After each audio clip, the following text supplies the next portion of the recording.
Welcome to this EWRB Electrical Service Technician Training course. I'm Aria, an electrical tutor working with Roy. In this course, I'll guide you through all the topics covered in the EWRB Electrical Service Technician Exam Teaching Guidelines.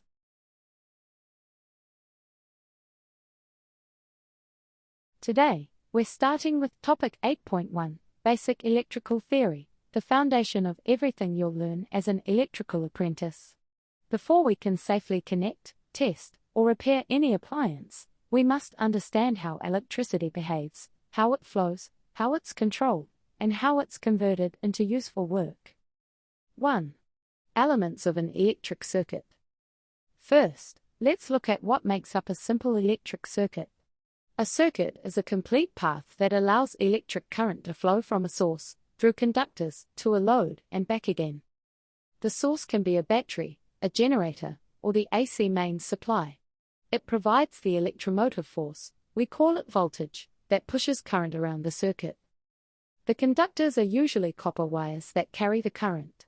In New Zealand, we have the active or phase conductor, the neutral conductor, and sometimes an earth conductor for safety. Next, we have insulation, the non-conductive material around the wires that prevents current from leaking or short-circuiting. Typical insulators include plastic, rubber, or PVC. We also have control devices like switches, thermostats, or energy regulators. They let us turn the current on and off, or adjust how much power flows to the load. Then there are protection devices, such as fuses or circuit breakers, which open the circuit if something goes wrong, like an overload or a short circuit. We may also include metering instruments, such as voltmeters, ammeters, and watt-hour meters. These measure how much voltage, current, or energy the circuit uses. And finally, the load, that's the part doing the useful work, like a heater element, a motor, or a lamp. So remember, every electrical circuit has these 7 main parts: source, conductors, insulation, control, protection, metering, and load. 2. How energy changes form. Electricity itself isn't something we can see directly, we observe what it does. When current flows, electrical energy is converted into other forms: heat, light, mechanical motion, or chemical change. For example, in a heater element, electricity becomes heat energy. In a light bulb, it becomes light and heat. In a motor, it's turned into mechanical rotation. In a battery charger, it may cause a chemical reaction that restores battery charge. Understanding these energy conversions helps us choose the right components for each job. Topic C. Ohm's law, resistivity, and measuring methods. Ohm's law tells us how voltage, current, and resistance relate to one another.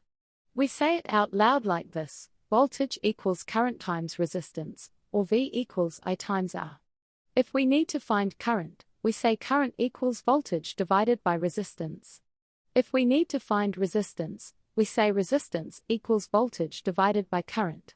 The unit for voltage is the volt, for current is the ampere, and for resistance is the ohm. Resistance means how much a material opposes current flow. Materials like copper have low resistivity, while rubber and glass have very high resistivity. That's why copper is used for conductors and rubber or plastic is used for insulation. When we test circuits, we use different instruments. A voltmeter connects in parallel across a component to measure voltage. An ammeter connects in series to measure current. And an ohm meter measures resistance, but only when the circuit is isolated and safe. Always choose the correct range and use the prove, test, prove method to confirm your meter is working properly. Now that we understand voltage, current, and resistance, let's find out where electricity actually comes from. Topic D. How electrical energy is produced. Electrical energy can come from many sources. In a hydroelectric station, falling water spins a turbine connected to a generator. That converts mechanical energy into electrical energy. In a battery, chemical reactions create electrical potential, that's chemical energy turning into electrical energy. Solar panels convert light energy from the sun into electricity. Thermal or steam stations use heat to make steam that drives turbines. In every case, some other form of energy is converted into electrical energy that we can then use in homes, factories, or appliances. Understanding this helps us see electricity as a process, not just something that appears from a wall socket. Once we have electricity available, we need to connect it safely through a circuit. So next, let's look at how a simple circuit operates. Topic E. Operation of a simple practical circuit. Imagine a simple setup, a battery, a switch, and a lamp. When the switch is closed, the path is complete. Current flows from the positive terminal of the battery, through the switch, through the lamp, and back to the negative terminal. The lamp lights because current is flowing. If the switch is opened, the path is broken and the lamp goes out. Here we can identify the parts. The EMF source is the battery, the conductors are the wires, the control is the switch, and the load is the lamp.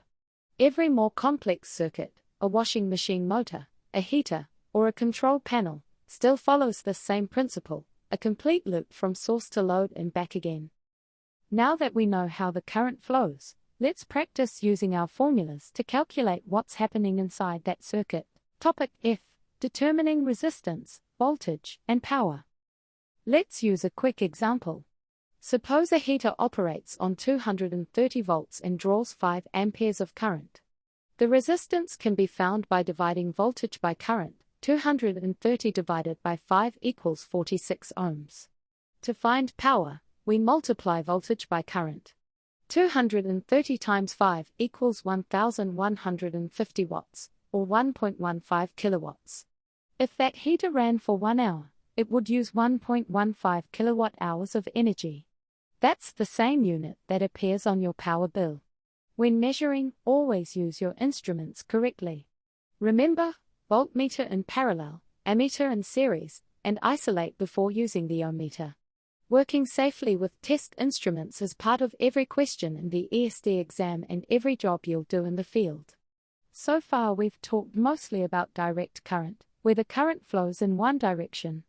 But in New Zealand, our main supply is alternating current, so let's explore what changes there. Topic G. Understanding impedance in an AC circuit.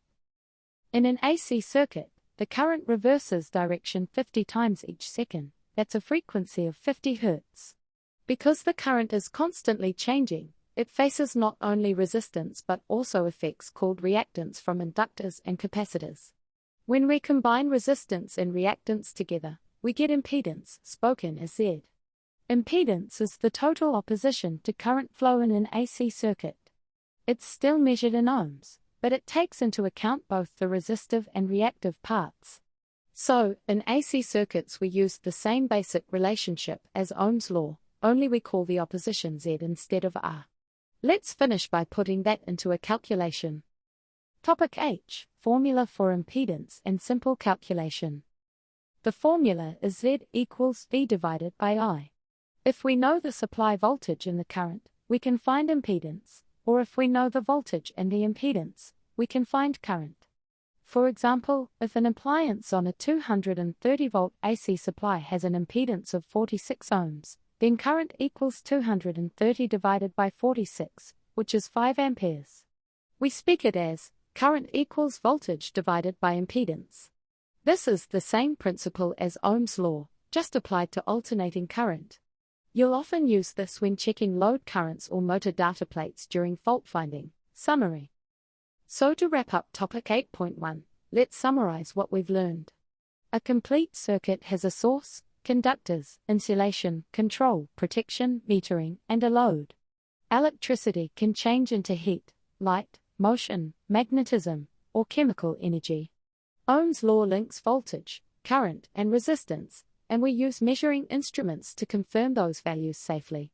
Electrical energy is generated from mechanical, chemical, thermal, or solar sources. Every practical circuit follows the same simple current path. We can calculate resistance, voltage, and power using formulas.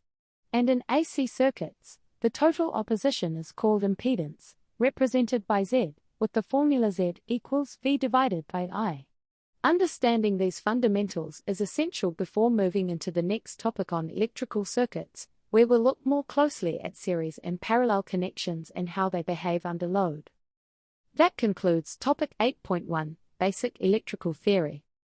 In our next lesson, we'll move on to topic 8.2, Electrical Circuits, at the different types of circuits, series, parallel, and a combination of both. Welcome to this EWRB Electrical Service Technician Training course. I'm Aria, an electrical tutor working with Whit Roy. In this course, I'll guide you through all the topics covered in the EWRB Electrical Service Technician Exam Teaching Guidelines. Topic 8.2, Electrical Circuits. Welcome back. In our last lesson, we talked about basic electrical theory, voltage, current, resistance, and how energy behaves in a simple circuit. Now we're moving on to topic 8.2, Electrical Circuits.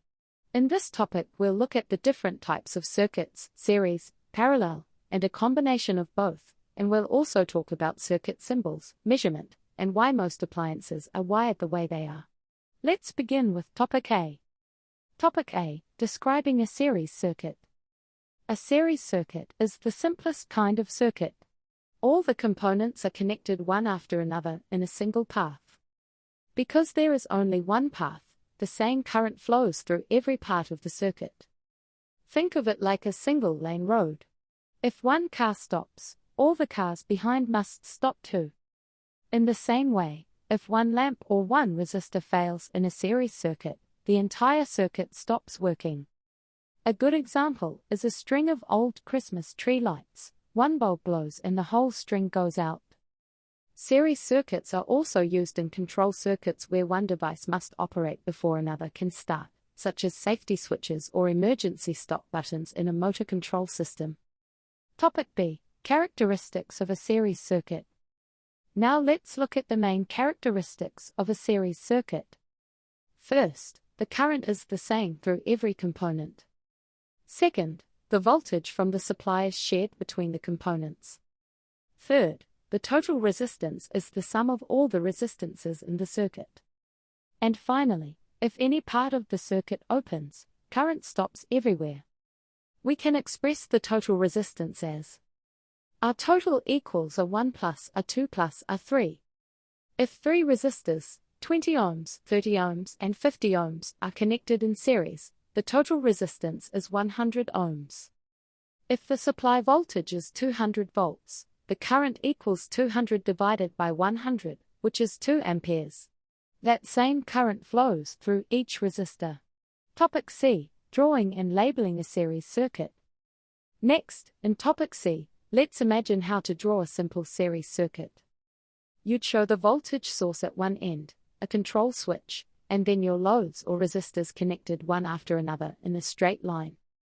Every symbol would be labeled, the source, the switch, the loads, so anyone reading the diagram can easily follow the path of current from one side of the supply to the other.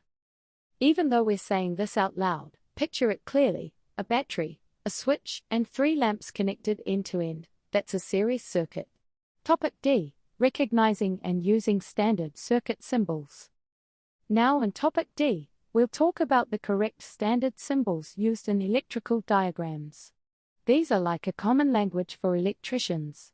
A resistor is shown as a small zigzag line. A lamp is a small circle with a cross inside. A capacitor looks like 2 parallel lines. A switch is a simple break that can open or close. And a battery or cell is shown by a long line and a short line side by side. Knowing these symbols is essential because both exam questions and technical drawings use them all the time. When you can recognize these symbols quickly, you'll be able to read and interpret any circuit diagram confidently. Topic E, describing a parallel circuit. Now let's move to topic E. A parallel circuit is one where components are connected across the same supply, giving each component its own separate path for current. That means each branch has the same voltage across it, but the current divides between the branches. An everyday example is a household lighting circuit. Each light fitting is connected in parallel. If one lamp blows, the others stay on because each has its own current path. This design is reliable and efficient, which is why almost all domestic and industrial wiring uses parallel circuits. Topic F. Characteristics of a parallel circuit. In Topic F, let's talk about the main characteristics of a parallel circuit. First, the voltage across every branch is the same. Second, the current divides among the branches, depending on the resistance of each one. Third, the total current flowing from the supply equals the sum of the currents in each branch. And fourth, the total resistance is always less than the smallest branch resistance. The formula for this is spoken as 1 divided by a total equals 1 divided by a 1 plus 1 divided by a 2 plus 1 divided by a 3. For example, if you connect a 60 ohm and a 30 ohm resistor in parallel, 1 over a total equals 1 over 60 plus 1 over 30, which equals 1 over 20. So the total resistance is 20 ohms, smaller than either resistor on its own. Topic G. Drawing and labeling parallel and series parallel circuits. Let's move to Topic G. When we draw a parallel circuit, we show several branches connected between two common lines, one for the phase and one for the neutral or negative side. Each branch has its own load and its own switch if required. A series parallel circuit combines both types. For example, you might have two lamps in series on one branch and another single lamp on a second branch. This kind of circuit is common in heating controls and other systems where we need different operating levels. When drawing these circuits, always label the supply, the loads, and the switches clearly so someone reading it knows exactly where current flows and how it can be controlled. Topic H. Correct connections for measuring instruments. Now let's talk about how to connect measuring instruments correctly. This is Topic H. When you measure voltage, connect the voltmeter in parallel with the component, because it measures the potential difference across that component. When you measure current, connect the ammeter in series, so all the current flows through it. And when you measure resistance, isolate the supply and connect the ohmmeter directly across the component being tested.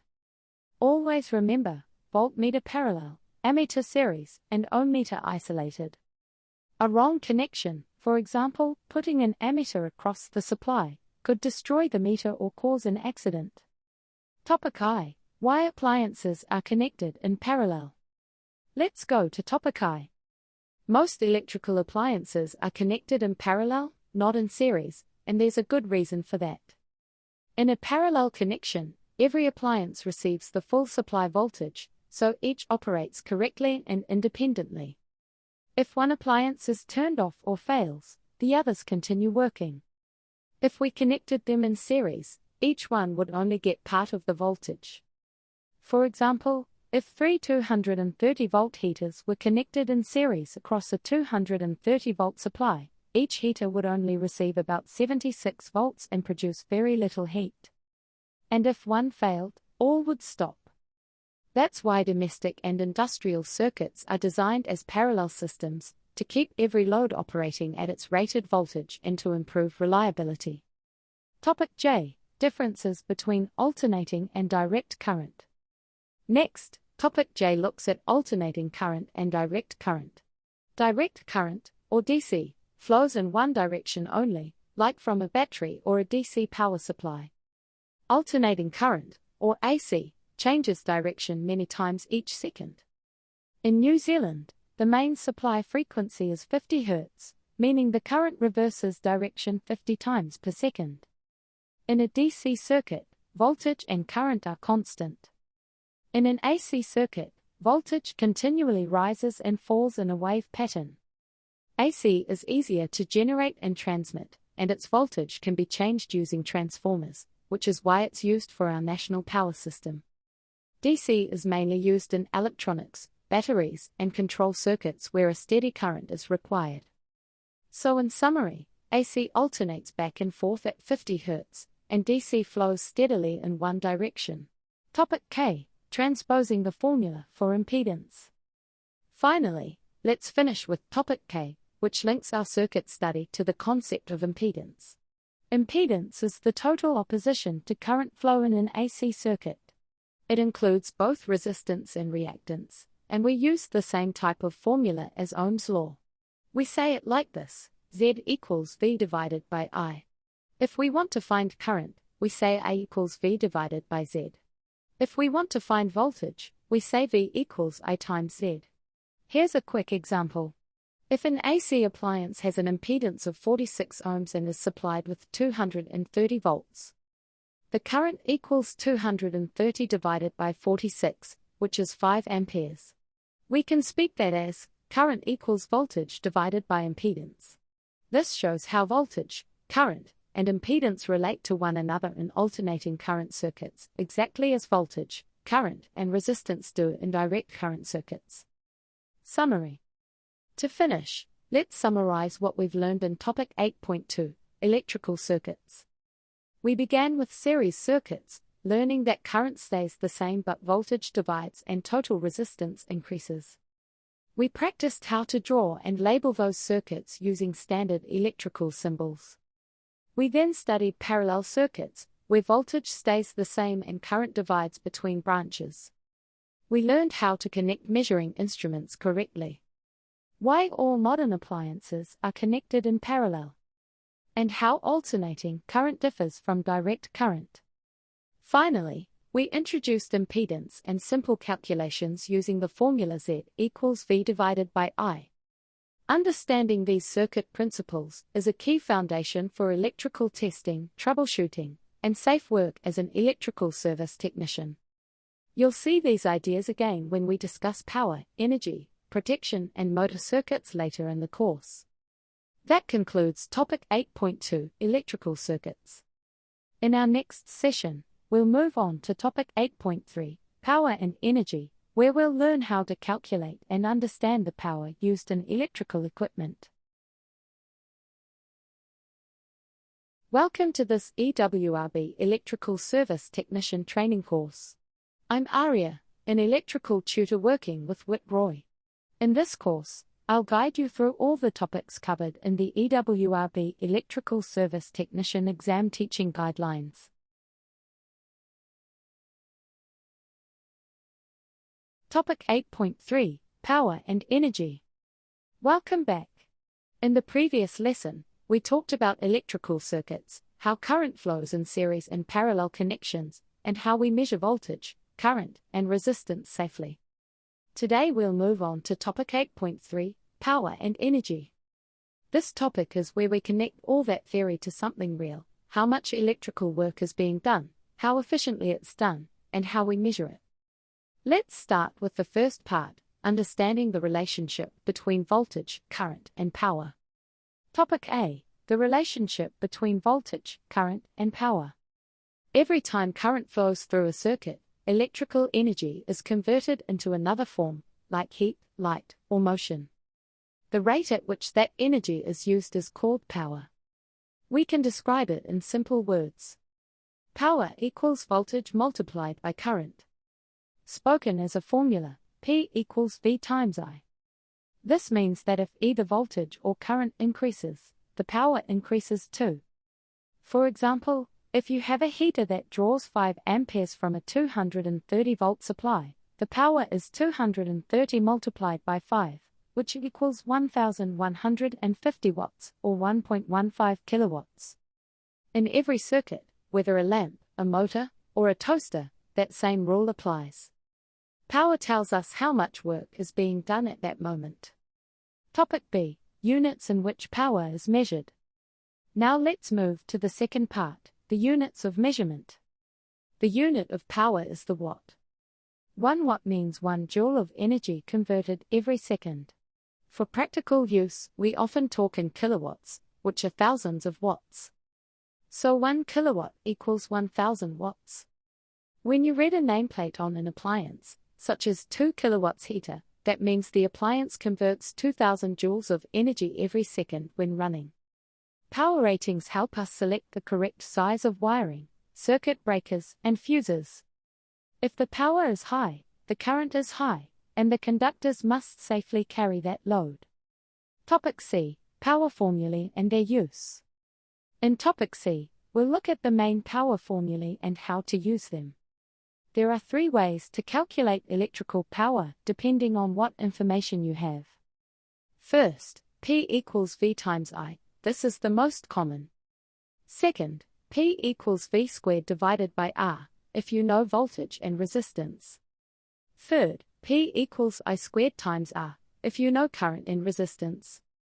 Let's say we have a 230-volt element with a resistance of 46 ohms. Using the second formula, P equals 230 squared divided by 46. That gives 1150 watts, the same as before. All 3 formulas describe the same thing, how electrical energy is converted into work. Knowing how to use them lets you check nameplate data, test results, or calculate cable ratings in practical jobs. Topic D. Transposing the formula to find unknown values. Now let's move on to how to rearrange these formulas to find missing information. If we need to find voltage, we can rearrange the main power formula to V equals P divided by I. If we need to find current, we rearrange it to I equals P divided by V. And if we need to find resistance, we can use the formulas R equals V squared divided by P, or R equals P divided by I squared. For example, suppose a motor is rated at 1.5 kilowatts on a 230-volt supply. To find current, divide 1500 watts by 230 volts. That gives about 6.5 amperes. We speak that as current equals power divided by voltage. Being able to rearrange and use these formulas is part of the EST written exam, and it's also a skill you'll use daily when checking electrical loads or designing service circuits. Topic E. Relationship between voltage, current, time, and energy. Next, let's talk about energy, which is the total amount of electrical work done over time. Power is the rate at which work is done. Energy is the total work done over a period. We find energy by multiplying power by time. Spoken as a formula, energy equals power multiplied by time. If a 2 kilowatt heater runs for 1 hour, it uses 2 kilowatt hours of energy. That's the same unit used on your electricity bill, kilowatt hours. If the same heater runs for 3 hours, it uses 2 times 3, which is 6 kilowatt hours. That equals 6 units of energy consumption. So remember, power tells us how fast the energy is being used, and energy tells us how much has been used in total. Topic F. Units in which energy is measured. Now let's talk about how energy is measured. The unit of energy is the joule, but in practical work we use kilowatt hours. 1 kilowatt hour means 1 kilowatt of power used for 1 hour. It's equal to 3.6 million joules of energy. Electricity meters in homes and businesses record energy in kilowatt hours.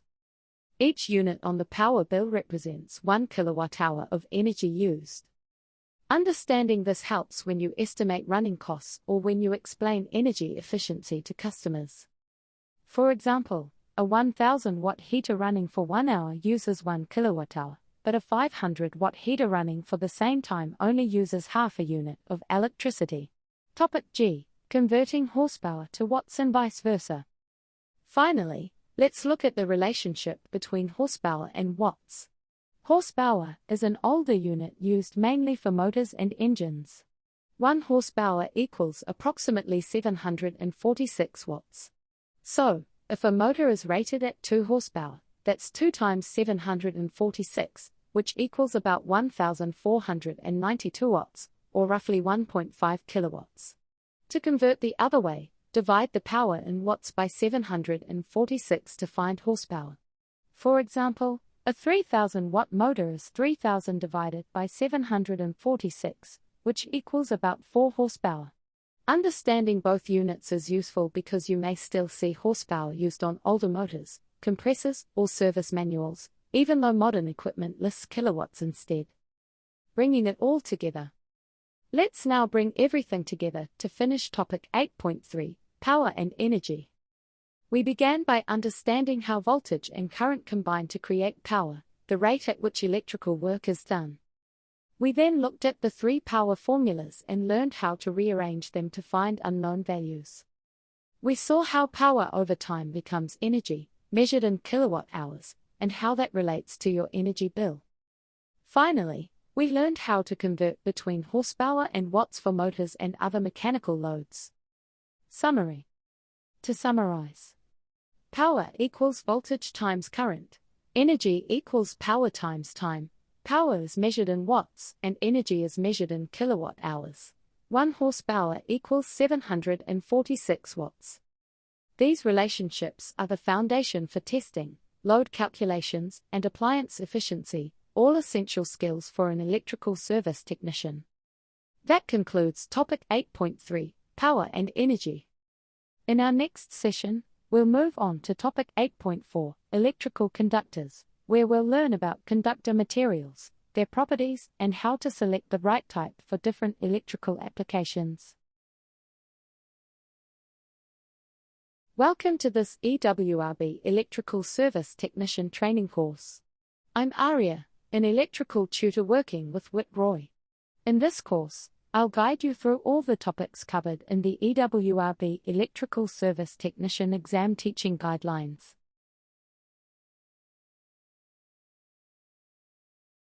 Welcome back. In our last session, we covered Topic 8.3, Power and Energy, where we learned how voltage and current combine to create power and how electrical energy is measured in kilowatt hours. Now we move on to Topic 8.4, Electrical Conductors.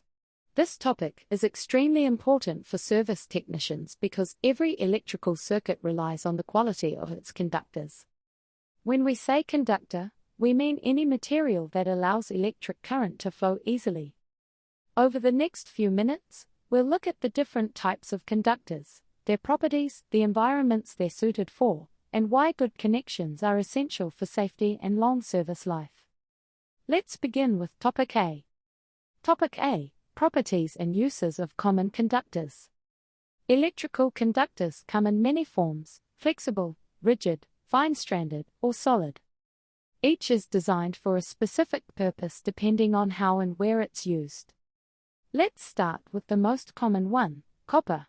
Copper is used almost everywhere because it has low resistance, high conductivity, and excellent mechanical strength. It's flexible enough for wiring, yet strong enough to stay tight under terminals. Next is aluminium. Aluminium is lighter and cheaper than copper but has a higher resistance, which means it needs a larger cross-section to carry the same current. It's often used in large distribution cables and overhead lines where weight matters. Then we have silver, which is actually the best natural conductor of electricity. It's used only in specialized equipment like switch contacts or precision instruments because it's expensive.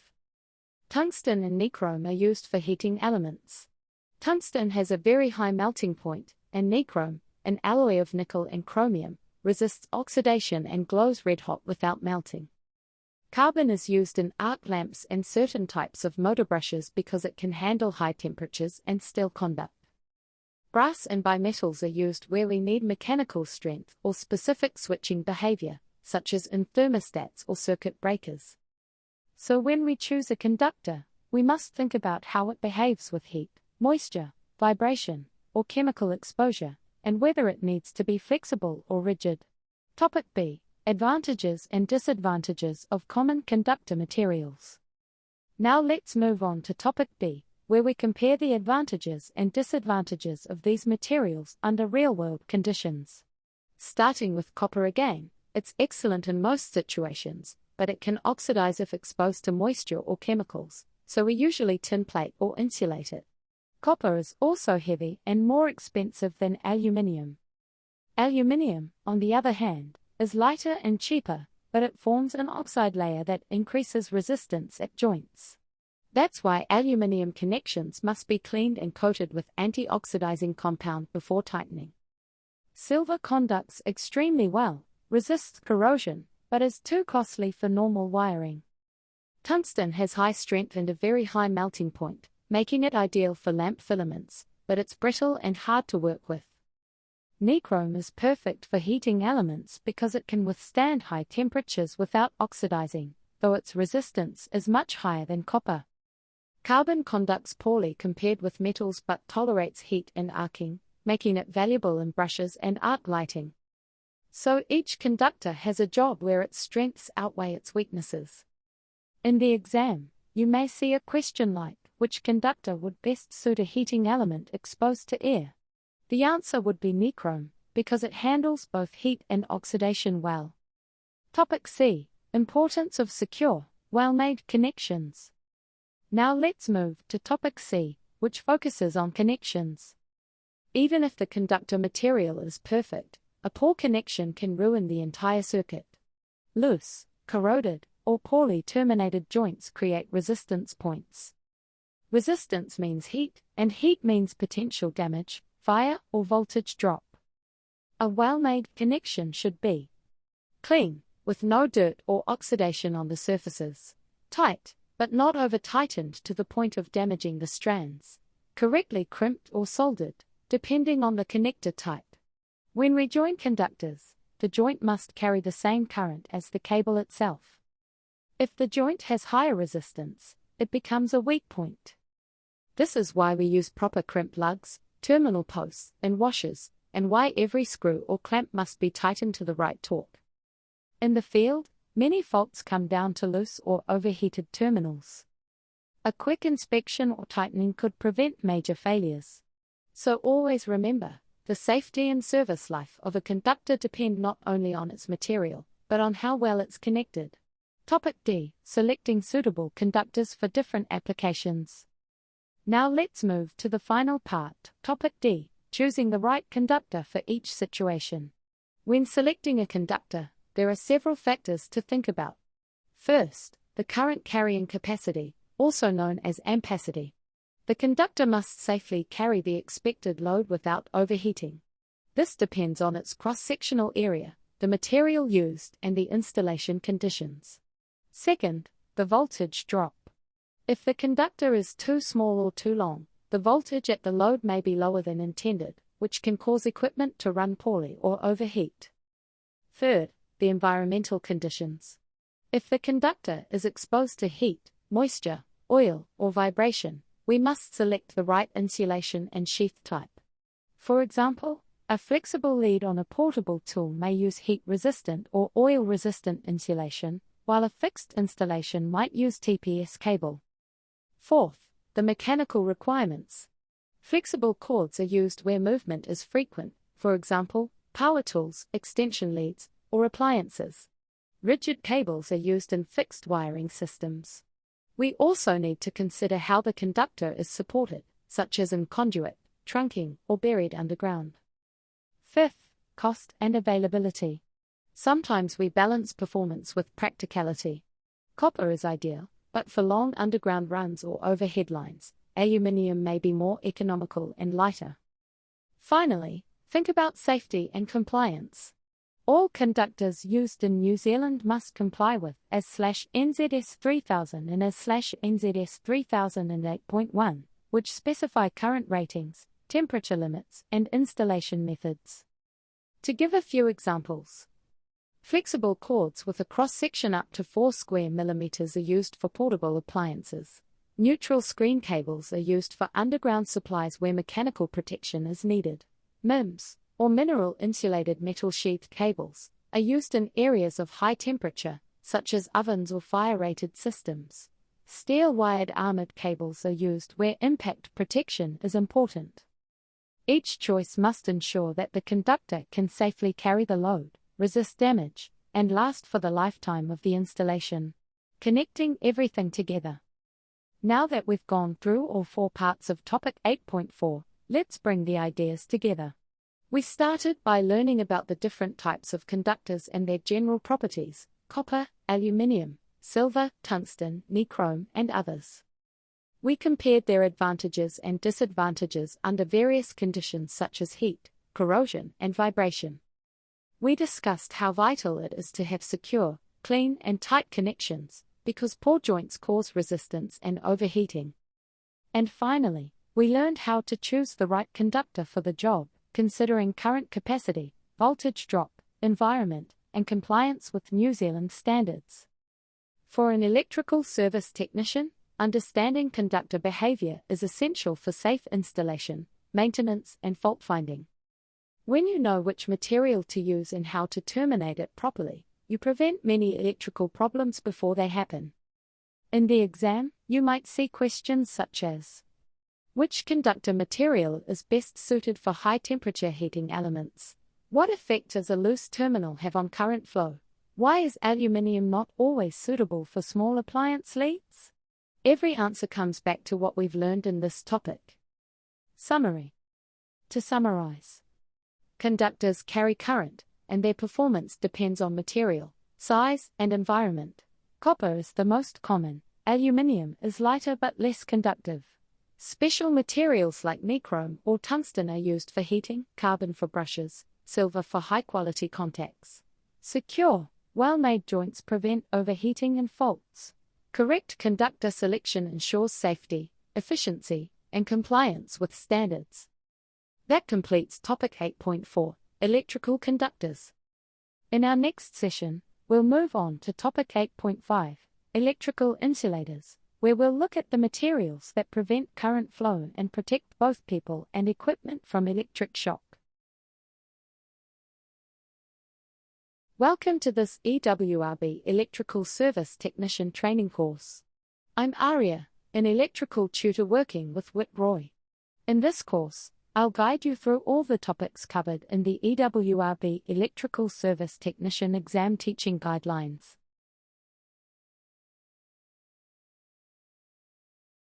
Welcome back. In the previous topic, we explored electrical conductors, materials like copper and aluminium that allow current to flow easily. Now, in Topic 8.5, Electrical Insulators, we'll look at the exact opposite, materials that stop or resist the flow of current. Insulators are just as important as conductors, because they keep the current contained within safe boundaries and protect people from electric shock. By the end of this topic, you'll understand what insulators are used for, what properties make them effective, the types of materials we use, and why testing insulation resistance is such a critical part of electrical safety. Let's start with Topic A. Topic A, the purpose of insulating materials. The first question is simple: what do we use insulating materials for? Insulation has three main purposes. First, it provides protection for people by preventing accidental contact with live conductors. Second, it prevents short circuits by keeping conductors separated from each other. And third, it prevents leakage of current to earth, maintaining safety and efficiency in the circuit. In simple terms, insulators keep the electricity on the path where it's meant to go, through the conductors and the load, and nowhere else. Let's think about a few examples. The plastic covering around a flexible cord keeps the live and neutral conductors apart and also keeps you safe when you touch the cable. The porcelain body of a lamp holder or socket outlet keeps live parts securely insulated from the mounting surface. And the varnish coating on motor windings stops the turns of wire from short-circuiting inside the stator. So wherever electricity flows, insulation plays a critical role in containing it safely. Topic B. Properties of an ideal insulator. Now let's move to Topic B, where we talk about the properties that make a good insulator. An ideal insulating material should have very high electrical resistance, so that almost no current can pass through it. Mechanical strength, so it can support components or withstand bending and pulling forces. Heat resistance, so it won't soften or melt under normal operating temperatures. Chemical stability, so it won't react with moisture, oil, or cleaning agents. And it should be durable, lasting for years without cracking, breaking, or absorbing moisture. The choice of insulator depends on whether it's used for flexible cords, rigid supports, or high-temperature appliances. For flexible cords, we use materials like PVC, rubber, or neoprene, which can bend repeatedly without breaking. For rigid supports, such as switch bases or distribution boards, we use ceramics, fiberglass, or bakelite. And in high-temperature areas, for example, inside ovens or heating elements, we use materials like mica, glass, or ceramic, because they maintain their insulating strength even when very hot. If you ever look inside a toaster, you'll see thin mica sheets separating the glowing elements from the metal frame. That's insulation doing its job under extreme heat. Topic C. Advantages and disadvantages of common insulating materials. Now let's continue with Topic C, where we compare the advantages and disadvantages of the materials we just mentioned. Let's start with rubber. Natural rubber is flexible, strong, and provides excellent insulation, but it can deteriorate with age, sunlight, or oil. That's why modern flexible cords now use synthetic rubbers like neoprene or PCP, which resist oil, petrol, and heat much better. PVC, which stands for polyvinyl chloride, is now one of the most widely used insulators. It's cheap, flexible, moisture-resistant, and easy to mold into cable sheaths. However, PVC hardens over time in very hot conditions and gives off toxic fumes if it burns. Plastics in general are excellent for light-duty applications like plugs, sockets, and appliances, but they can soften if overheated. Ceramics, such as porcelain or steatite, are extremely heat-resistant and mechanically strong, which is why they're used in lamp holders, fuses, and high-temperature terminals. Their main disadvantage is that they're brittle. If dropped, they can crack or shatter. Glass and mica can handle very high temperatures and are good electrical insulators, but they're fragile and not suitable for flexible applications. Oils are used as insulating fluids in transformers and switchgear because they prevent arcing and help remove heat. So, when choosing an insulator, we have to balance electrical performance, mechanical strength, flexibility, temperature range, and cost. Topic D. The importance of insulation resistance. Let's move on to Topic D. Insulation resistance and why it's so important. Even the best insulating material can deteriorate over time. Heat, moisture, dust, and vibration can all reduce its resistance and allow small leakage currents to flow where they shouldn't. If this continues, it can lead to electric shock, equipment failure, or even fire. That's why we test insulation resistance during installation and maintenance. It tells us how healthy the insulation still is. The test is usually done with a megometer or insulation resistance tester, which applies a DC voltage, typically 500 volts, and measures the resistance between conductors and between conductors in earth. For most equipment, the minimum acceptable insulation resistance is 1 megohm. If the reading is lower, it means the insulation is damaged or contaminated. In an exam, you might be asked something like, what does a low insulation resistance reading indicate? The correct answer would be, possible breakdown of insulation or moisture contamination. So always remember, high insulation resistance means safety and reliability. Lower insulation resistance means danger and the need for repair or replacement. Topic E. Identifying suitable insulators for various applications. Finally, let's talk about Topic E, selecting the right insulator for the job. In electrical work, not all insulators are equal. Different environments require different materials. For portable tools and flexible cords, we use PVC or rubber insulation, often with extra sheathing to resist oil or abrasion. For fixed wiring in buildings, we use thermoplastic sheath cables, TPS for example, because they're durable and easy to install. For high-temperature equipment like ovens, irons, or toasters, we use mica or ceramic insulators.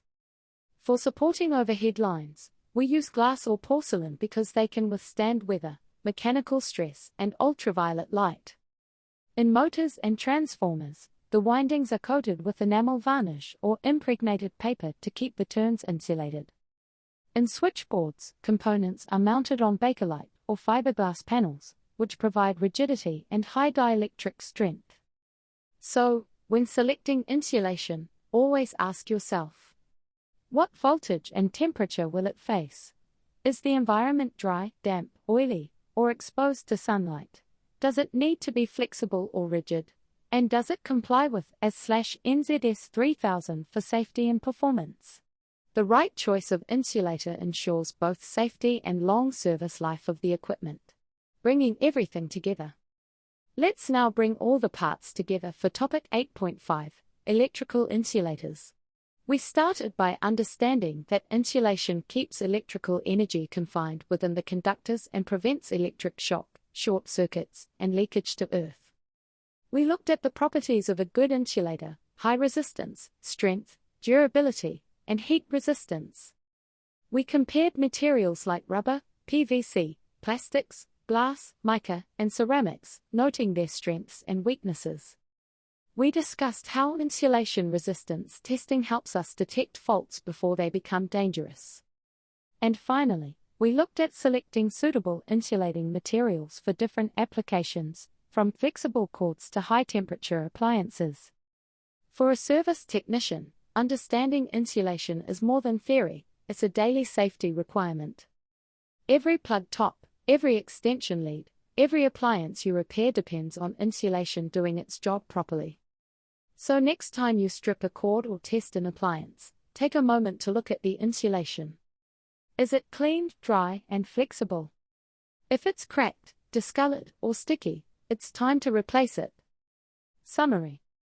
To summarize, insulators prevent current from flowing where it shouldn't. A good insulator has high resistance, strength, and durability. Common insulating materials include rubber, PVC, plastic, glass, mica, and ceramics. Regular insulation resistance testing ensures ongoing safety.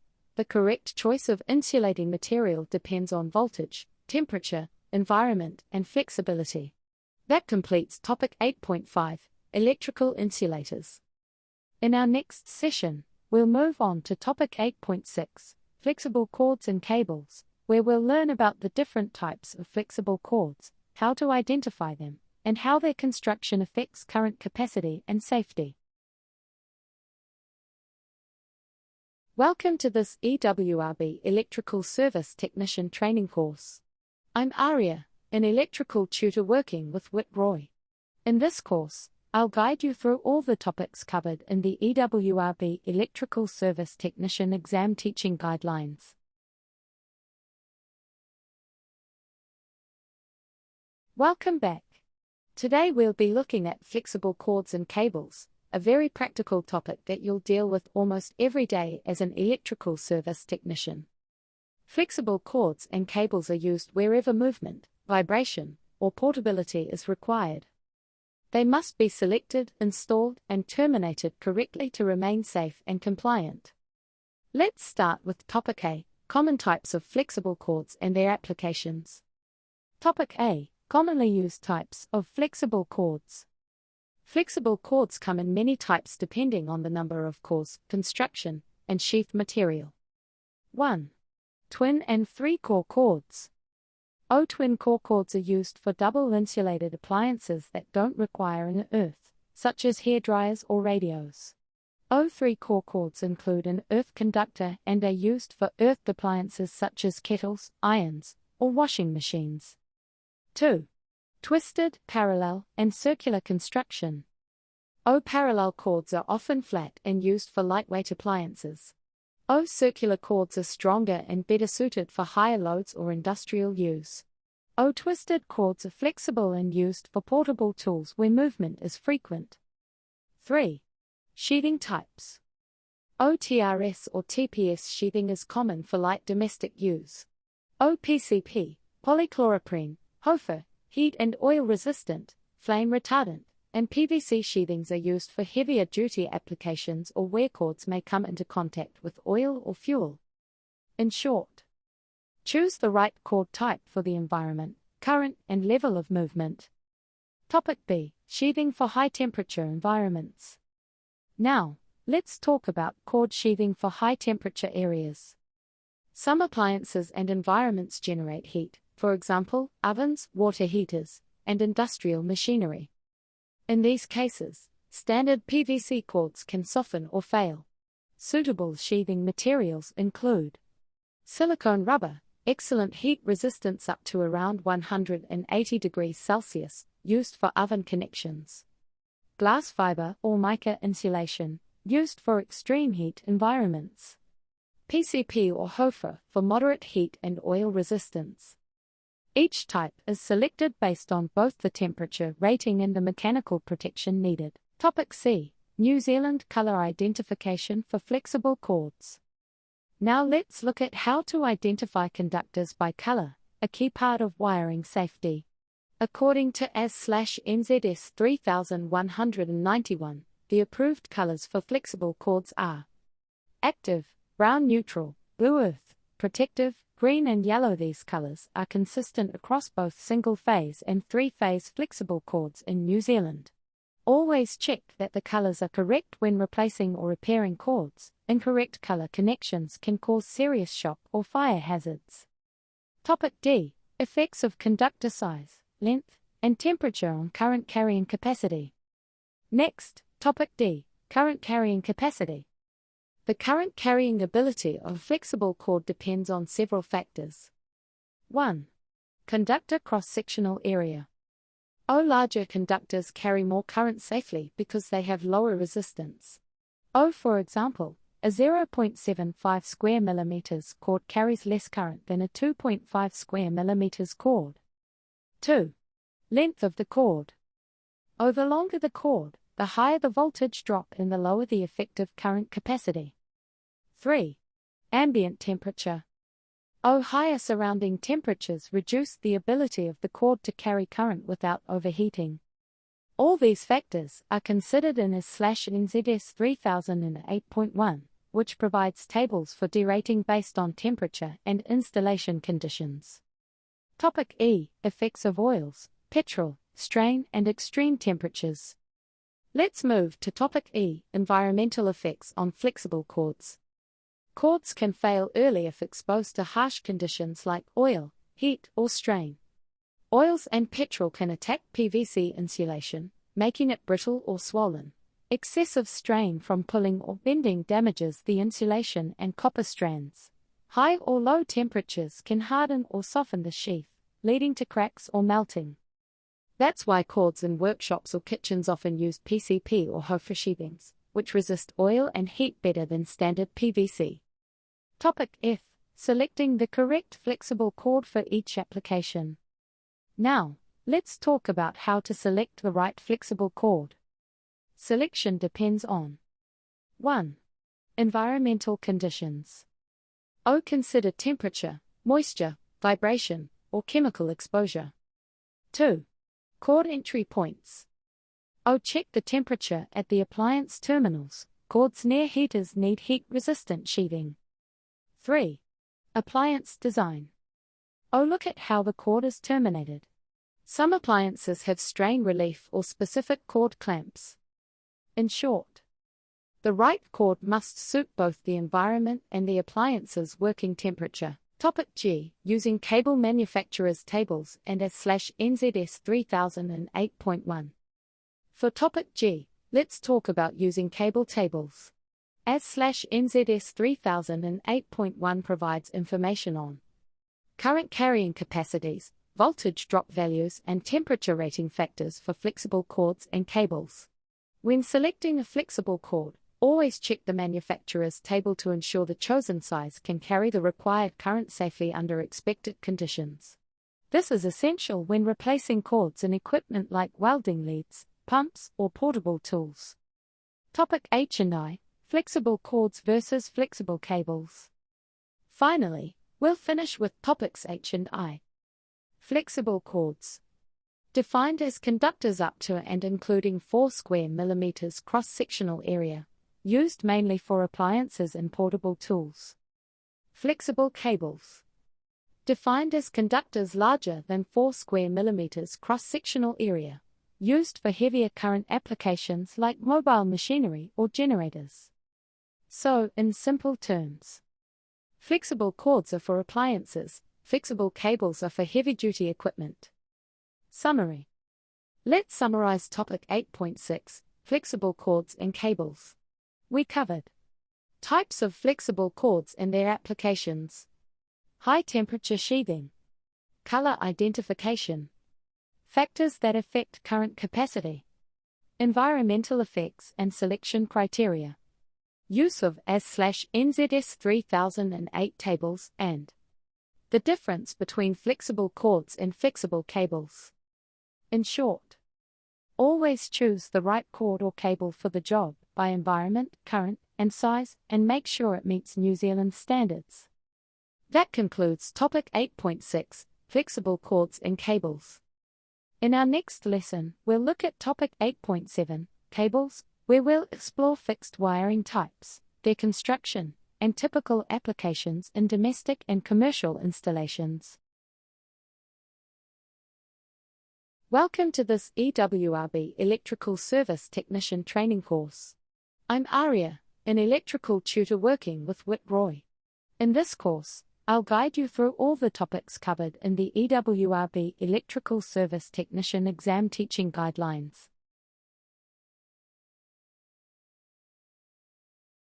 Welcome back. Today's topic is cables, where we'll learn how cables are constructed, how they must be terminated according to ES/NZS 3000, and where each type is typically used in electrical installations. Let's start with Topic A, General Requirements for Cable Termination. Topic A, General Requirements, ES/NZS 3000. When we terminate cables, we must follow the wiring rules in ES/NZS 3000 Clause 3.9. The main goal is to make sure that the cable connection is safe, secure and mechanically protected. Here are the key requirements. 1.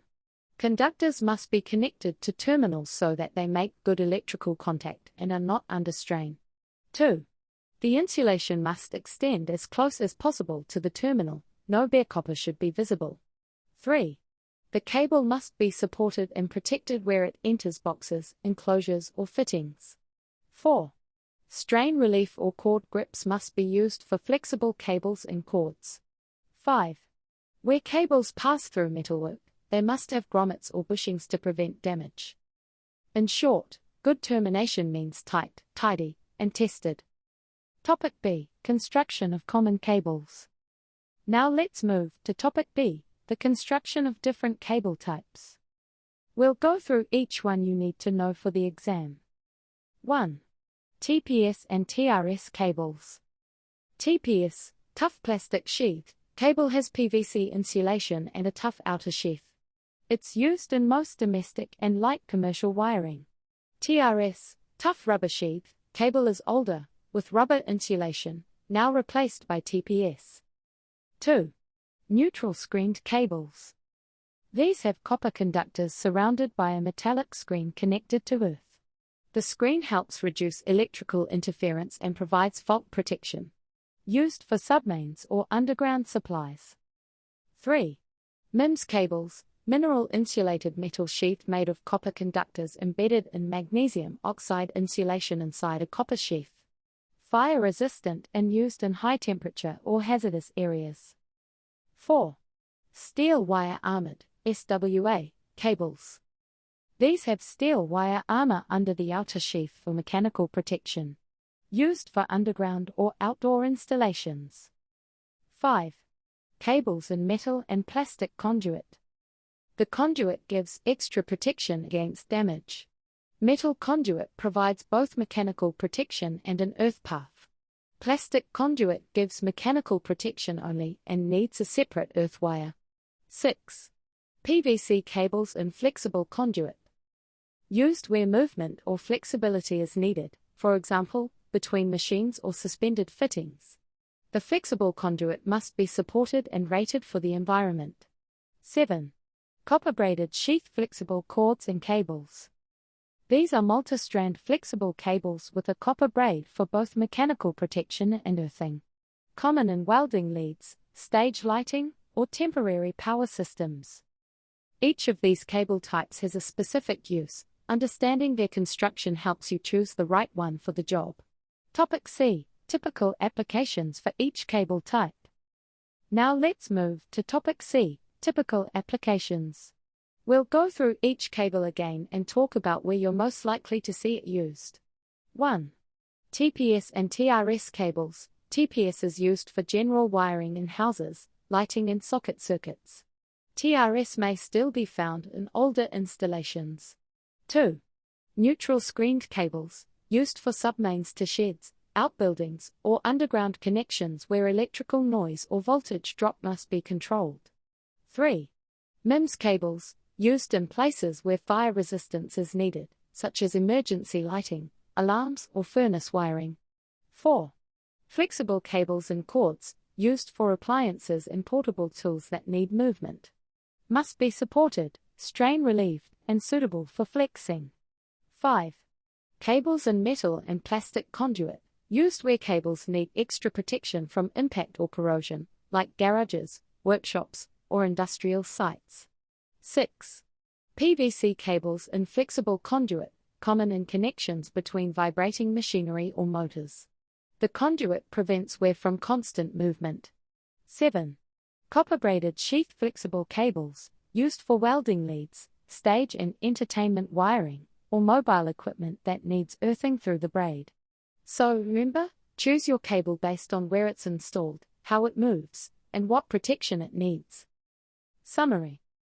Let's summarize topic 8.7, cables. We covered the ES/NZS 3000 requirements for correct termination, the construction of TPS, TRS, MEMS, SWA, and flexible cable types, and the typical applications for each. In short, good wiring starts with the right cable, correctly terminated and suited to its job. That concludes topic 8.7, cables. In our next lesson, we'll look at topic 8.8, cable and cords termination methods, where we'll apply these principles to connecting appliances and fittings safely. Welcome to this EWRB Electrical Service Technician Training course. I'm Aria, an electrical tutor working with Whit Roy. In this course, I'll guide you through all the topics covered in the EWRB Electrical Service Technician Exam Teaching Guidelines.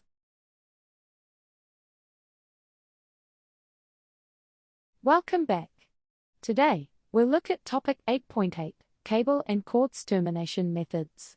In this lesson, we'll learn how different types of electrical equipment and fittings are connected to the fixed wiring supply, and when to choose one method over another.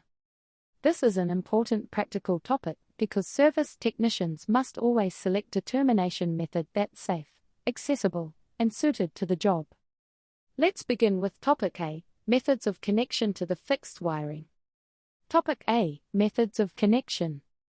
Electrical equipment and fittings can be connected to the fixed wiring in several approved ways. Each method is designed for specific situations, such as permanent installation, flexibility, or easy disconnection for servicing. Let's go through each one clearly. 1. Flexible cord with plug and socket.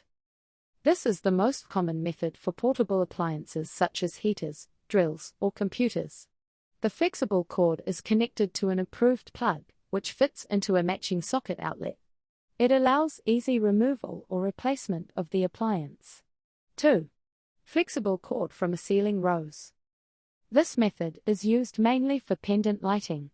The cord is supported by the ceiling rose and terminated internally to protect the conductors and strain relief. 3. Flexible cord or cable from a permanent connection unit. Some fixed appliances, like hot water cylinders or range hoods, are hardwired through a connection unit instead of using a plug. The cord is secured with a cord grip and connected to terminals inside the unit. 4. Flexible cord or cable using connectors in an approved box.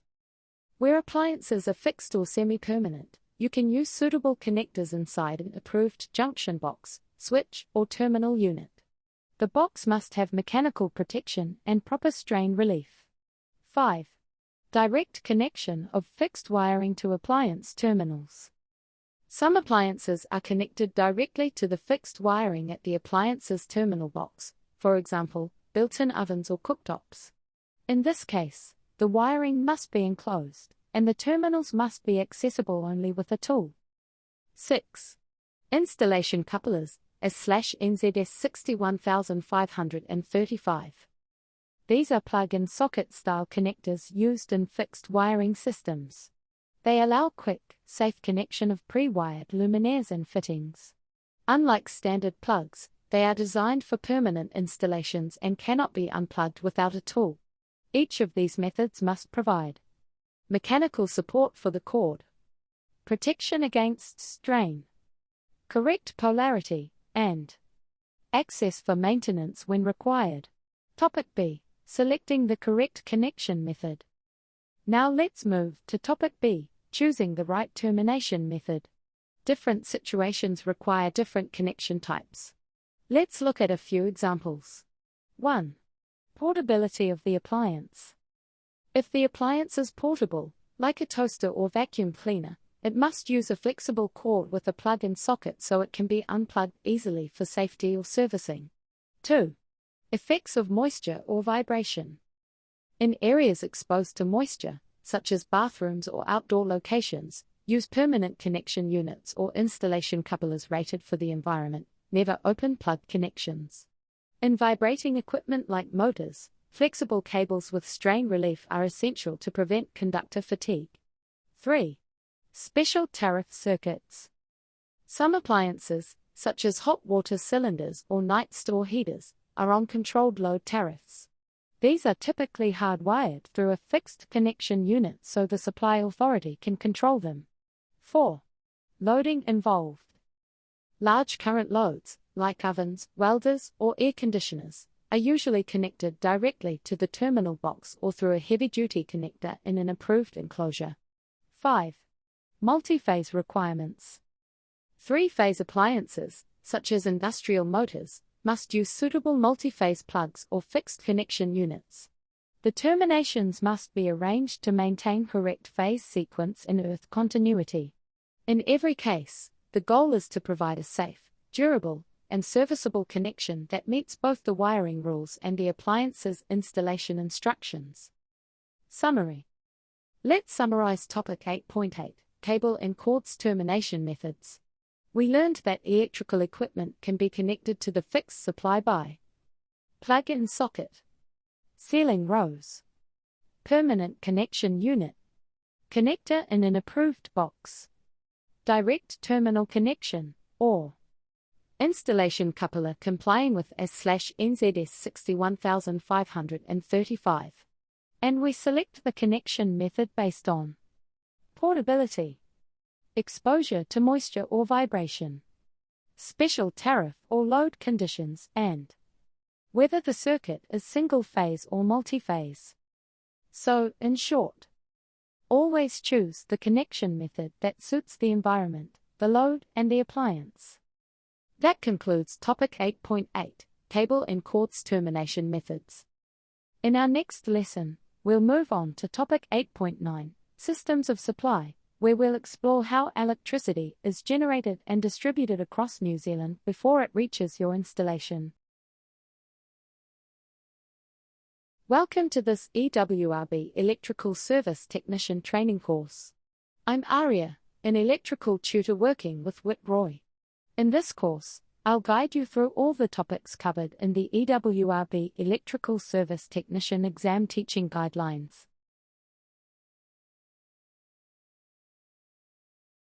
Welcome back.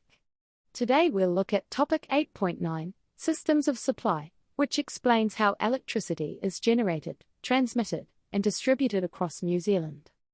By the end of this lesson, you'll understand where our electrical energy comes from, how it reaches consumers, and why we use a three-phase, four-wire system. Let's start with Topic A, the New Zealand Electrical Supply System. Topic A, the New Zealand Electrical Supply System. Electricity in New Zealand starts at generation, where power stations convert energy from natural sources such as water, wind, geothermal heat, or gas into electrical energy. 1. Generation. Electricity is generated at around 11 kilovolts, kV, in large power stations such as hydro or geothermal plants. 2. Transmission. From there, it enters the national grid, which uses very high voltages to move electricity efficiently over long distances. The transmission system operates mainly at 220 kilovolts and 110 kilovolts, carried by large pylons and transmission lines owned by Transpower. 3. Distribution. Electricity then passes to local network companies, where the voltage is stepped down for regional distribution. The most common distribution voltages are 33 kV, 11 kV, and finally 400-230 volts for consumers. In summary, electricity flows from generation, transmission, distribution, consumer, with voltage reduced in stages to make it safe and usable. Topic B. Typical voltages in each part of the system. Let's look at some typical voltage levels used in each stage of supply. Generation, 11 kV at the power station alternators. Transmission, 220 kV or 110 kV across the national grid. Sub-transmission, 33 kV between regional substations. Distribution, 11 kV to local street transformers. Consumer supply, 400 volts between phases and 230 volts from phase to neutral for single-phase consumers. So, when you plug in a 230-volt appliance, that energy may have started as 220,000 volts at the power station, safely reduced through transformers. Topic C. The three-phase four-wire distribution system. Now let's move to Topic C. The New Zealand three-phase four-wire distribution system. The standard system in New Zealand is a three-phase, four-wire system that supplies power to different types of consumers. 1. Three-phase consumers. These are typically commercial or industrial sites with heavy loads such as motors or machinery. They use all three active conductors, L1, L2, and L3, plus a neutral. The voltage between any two phases is 400 volts, and each phase to neutral is 230 volts. 2. Two-phase consumers, less common today, but sometimes used for medium-sized loads. They use any two of the three phases, giving a line-to-line voltage of 400 volts. 3. Single-phase consumers. Most homes and small businesses use single-phase supply, taking one phase in the neutral, giving 230 volts. Each of these supplies comes from the same three-phase transformer, which is star-connected on the secondary side with the neutral earthed through the main system. Topic D. Advantages of balancing the load over three phases. Now let's finish with Topic D. The advantages of balancing the load over the three phases. Balancing the load simply means spreading the current evenly across all three phases.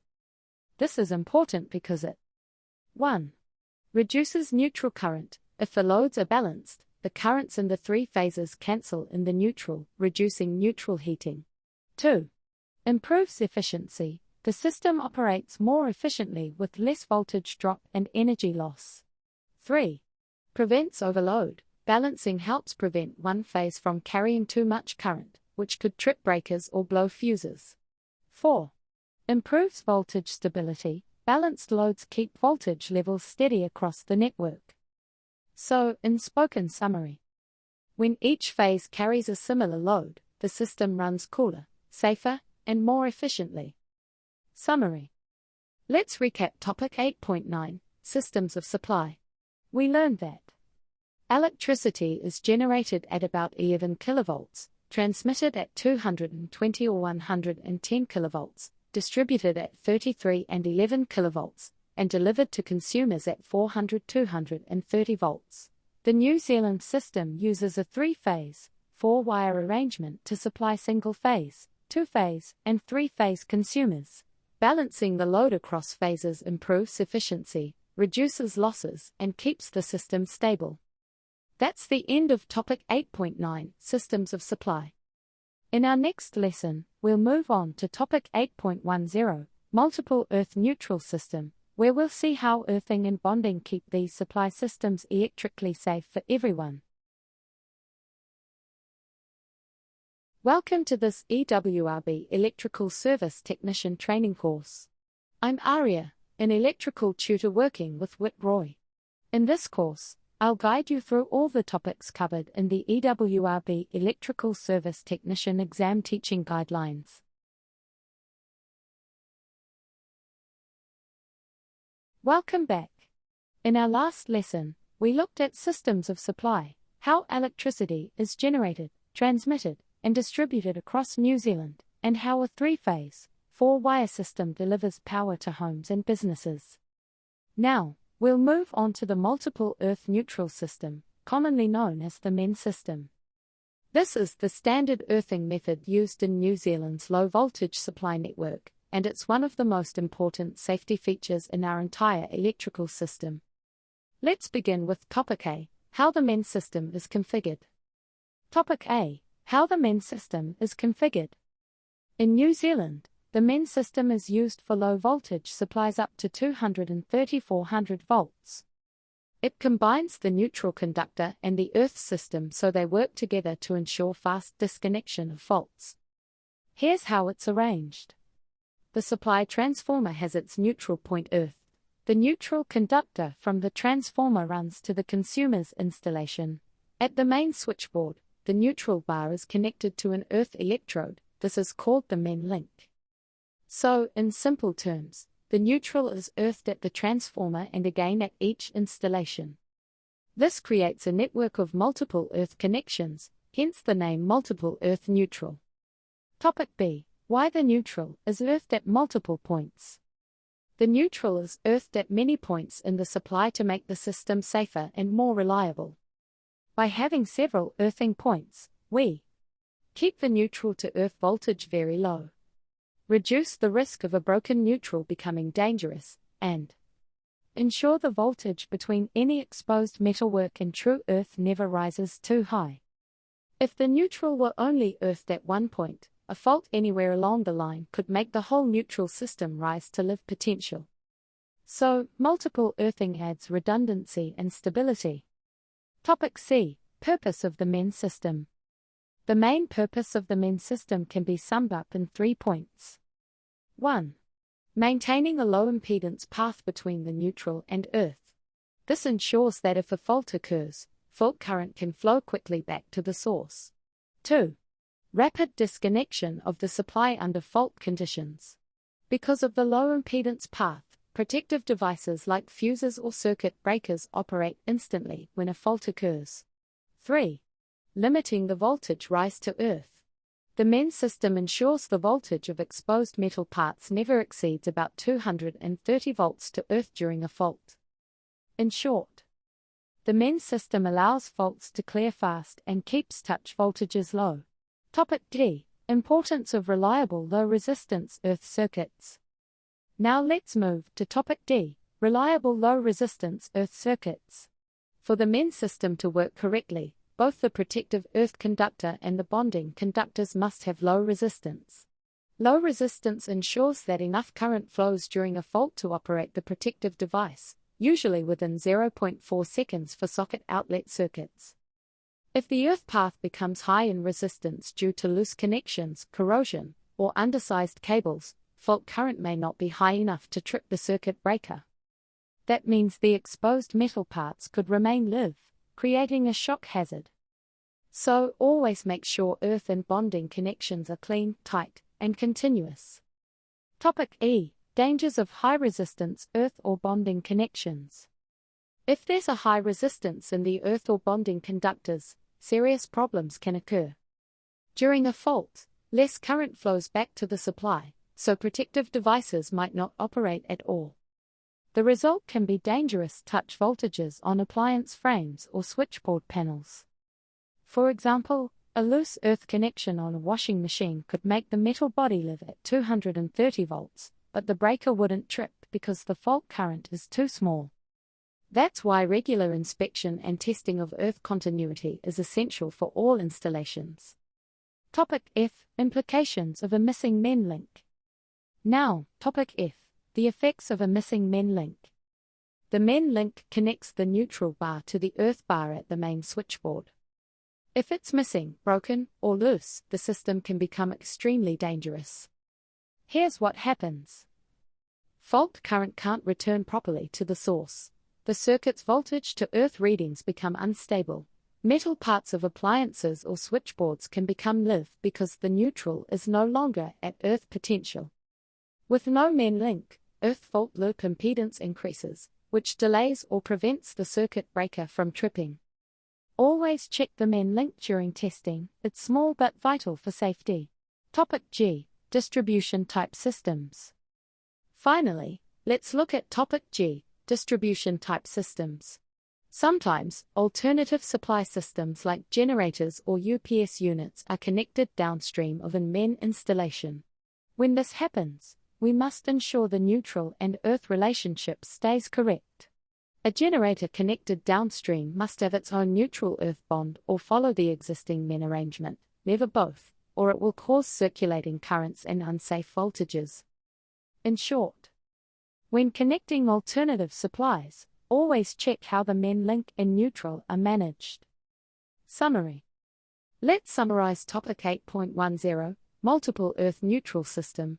We covered how the main system is configured, why the neutral is earthed at multiple points, the main purposes of the main system, the need for reliable low-resistance earth paths, the danger of high resistance or missing main links, and how distribution systems must be properly connected downstream. The key takeaway is the main system keeps touch voltages low, allows quick disconnection of faults, and forms the backbone of safe electrical systems in New Zealand. That concludes topic 8.10, Multiple Earth Neutral System. In our next lesson, we'll move on to topic 8.11, Protection, where we'll look more closely at fuses, circuit breakers, and overload devices that protect circuits and equipment from excess current. Welcome to this EWRB Electrical Service Technician Training course. I'm Aria, an electrical tutor working with Whit Roy. In this course, I'll guide you through all the topics covered in the EWRB Electrical Service Technician Exam Teaching Guidelines.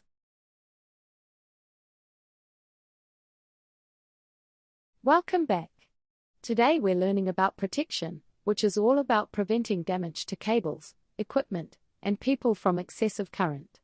Every electrical installation must include protective devices to disconnect the supply before the circuit overheats or causes fire. Let's begin with Topic A, Rated Current and Excess Current Protection. Topic A, Rated Current and Excess Current Protection. The rated current of a device is the maximum current it can carry continuously without overheating. For example, a 10-amp circuit breaker can safely carry 10 amps all day, but if the current rises higher for too long, the device must trip or blow. Excess current protection means using a fuse, circuit breaker, or relay that disconnects the circuit automatically when the current exceeds its safe limit. This keeps cables and equipment from overheating or catching fire. So, in short, rated current is what it can handle. Excess current protection stops it going beyond that safely. Topic B, the danger of excess current. Excess current can cause serious damage to both conductors and connected equipment. When too much current flows, the cable heats up. That heat can melt insulation, loosen terminations, and even cause a fire. Motors can burn out. Insulation can carbonize, and switchboards can be destroyed. That's why every circuit must have the right size fuse or circuit breaker to match the cable's current carrying capacity. Topic C, Forms of Excess Current Protection. There are two general forms of excess current protection, close and coarse. 1. Close excess current protection operates very near the rated current. It's designed to protect equipment that can only tolerate a small overload, such as control circuits. 2. Coarse excess current protection allows a short-term overload before it trips, to avoid nuisance operation. It's used on circuits like motors that draw a high current at startup. So, close protection is more sensitive, while coarse protection allows brief overloads. Topic D, Terms related to sub-circuit protection. Now let's look at some important terms that apply to protective devices. 1. Voltage rating, the highest voltage the device can safely interrupt. For example, a 500-volt fuse must never be used on a 690-volt circuit. 2. Current rating, the continuous current the device can carry without operating. 3. Utilization category, replaces the old fusing factor and shows how quickly the device responds to overload. It tells us whether it's suitable for motor circuits, lighting, or general use. 4. Braking capacity and kVAR rating, the maximum fault current the device can safely interrupt without exploding. For example, a miniature circuit breaker may have a breaking capacity of 6 kA, that's 6,000 amps. Topic E. Types and construction of protective devices. Let's now talk about the main protective devices used in electrical installations. 1. Semi-enclosed rewirable fuses. These are the old-style fuses found in older switchboards. They contain a short length of fuse wire that melts when current exceeds its limit. They're simple but not precise, and today they're mainly replaced by modern devices. 2. HRC fuses, high rupturing capacity. These are enclosed ceramic fuses filled with sand. When the fuse blows, the sand absorbs the energy and prevents arcing. They have high breaking capacity and are labeled according to BS 88, IEC, and as /NZS 60269. 3. Miniature circuit breakers, MCBs. MCBs automatically trip using a bimetal strip for overloads and an electromagnetic coil for short circuits. They can be reset after tripping and are commonly used in modern switchboards. 4. Fusible links. These are used in control panels or automotive systems as part of wiring harness protection. 5. Magnetic and thermal overload relays. Used for motor protection. A thermal relay uses a bimetal strip that bends when heated by overcurrent, while a magnetic relay operates instantly when the current rises sharply. Together, they protect motors from both overload and short-circuit conditions. Topic F. Important terms related to protective devices. Now we'll go through some of the key technical terms you'll see in tables and diagrams. 1. Current rating, the normal working current for which the device is designed. 2. Voltage rating, the highest voltage it can interrupt safely. 3. Fusing current, the minimum current that will cause the fuse to blow. 4. Utilization category, shows the type of load the device is intended to protect. 5. Tripping factor, the ratio between the current that causes operation and the rated current. 6. Cutoff characteristic, shows how quickly the current is stopped during a fault. 7. Time versus current characteristic, the relationship between current size and trip time. Higher current means faster trip. 8. Category of duty, describes whether the device is for frequent operation, heavy duty, or light duty. 9. Discrimination, means that only the protective device nearest the fault operates, keeping the rest of the system running. 10. Backup protection, when two devices work together so one supports the other during very high fault currents. 11. Rupturing capacity, the maximum fault current the device can safely clear. 12. Prospective short circuit current, the highest fault current that could occur if a short circuit happened at that point. 13. Earth fault loop impedance, the total resistance of the path through the active, protective conductor, and earth back to the source. This determines how quickly protective devices will operate during an earth fault. All these characteristics help us select the right device for safety, reliability, and discrimination. Summary. Let's summarize topic 8.11, protection. We covered the meaning of rated current and excess current protection, the danger of excess current to cables and equipment, close and coarse protection, important terms like voltage rating, current rating, and breaking capacity, the construction and operation of fuses, circuit breakers, and overload relays, key technical terms such as discrimination, rupturing capacity, and earth fault loop impedance. In short spoken form, protection is about choosing the right device to disconnect safely before heat or damage occurs. That concludes topic 8.11, protection. In our next lesson, we'll move on to topic 8.12, electrical safety, personal, where we'll focus on how current affects the body and how to stay safe while working on live or energized systems. Welcome to this EWRB Electrical Service Technician Training course. I'm Aria, an electrical tutor working with Whit Roy. In this course, I'll guide you through all the topics covered in the EWRB Electrical Service Technician Exam Teaching Guidelines.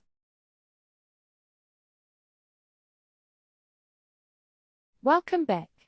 Today's topic is electrical safety, personal, and we'll look at how electricity affects the human body and why safety precautions are so important in our trade. Let's start with Topic A, physiological effects of electricity on humans. Topic A, effects of current on the human body. Electricity can seriously harm the human body, even at low currents. It only takes about 1 milliamp for a person to feel a slight tingling. At around 10 milliamps, muscles start to contract. That's when you can't let go of the live conductor. At about 30 milliamps, breathing can be affected. And anything above 50 to 100 milliamps passing through the heart can cause ventricular fibrillation, a deadly condition where the heart beats irregularly. That's why RCDs trip at 30 milliamps. It's just below the level that can kill. Topic B, peak voltage and insulation resistance. Next, let's talk about why peak voltage matters for insulation resistance. When we test insulation resistance, we're checking that the insulation can safely withstand the highest voltage present in the circuit, not just the average. In a 230-volt AC system, the peak voltage is actually about 325 volts. So, our insulation resistance must be high enough to stop current flow even at that peak value. This ensures the insulation protects us from shock during normal use and undervoltage spikes. Topic C, dangers of contacting active and neutral or earth. Now, let's look at the danger of contacting active and neutral or active and earth at the same time. When a person touches both, their body becomes part of the circuit, and current flows through them. Touching active and neutral gives a direct path through the body. Touching active and earth sends current to ground, which is even more dangerous because the current might not be large enough to trip a fuse or breaker quickly. That's why we always isolate, test before touch, and use insulated tools and PPE. Topic D, factors affecting the severity of electric shock. Finally, let's talk about what affects the severity of an electric shock. The main factors are voltage. Higher voltage means more current can flow. Current, even small currents can be fatal if they pass through the heart. Duration, the longer the contact, the greater the damage. Body condition, wet, sweaty, or damaged skin reduces resistance, so current flows more easily. For example, someone touching a live wire with wet hands in a bathroom is much more likely to receive a fatal shock than someone touching it briefly with dry skin. Summary. So to summarize Topic 8.12, electrical safety, personal. Electricity affects the body depending on current level and duration. Insulation must resist the peak voltage to prevent shock. Touching active and neutral or active and earth is highly dangerous. Wet or damaged skin greatly increases the risk.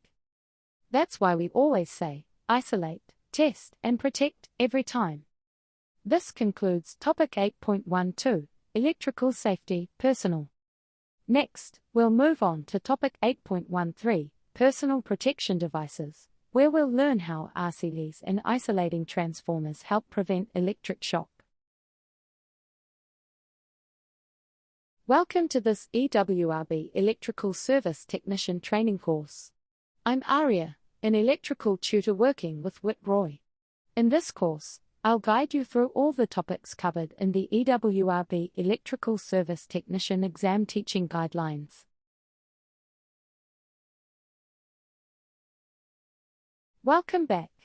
In our last lesson, we talked about electrical safety, personal, and how electric current affects the body.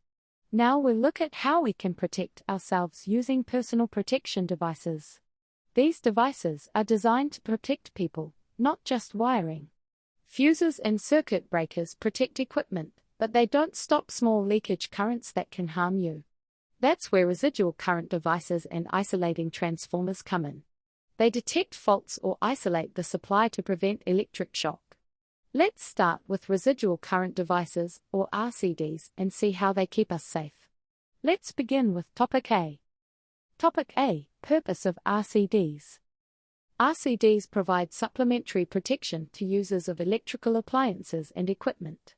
They are not designed to replace fuses or circuit breakers, those protect the wiring.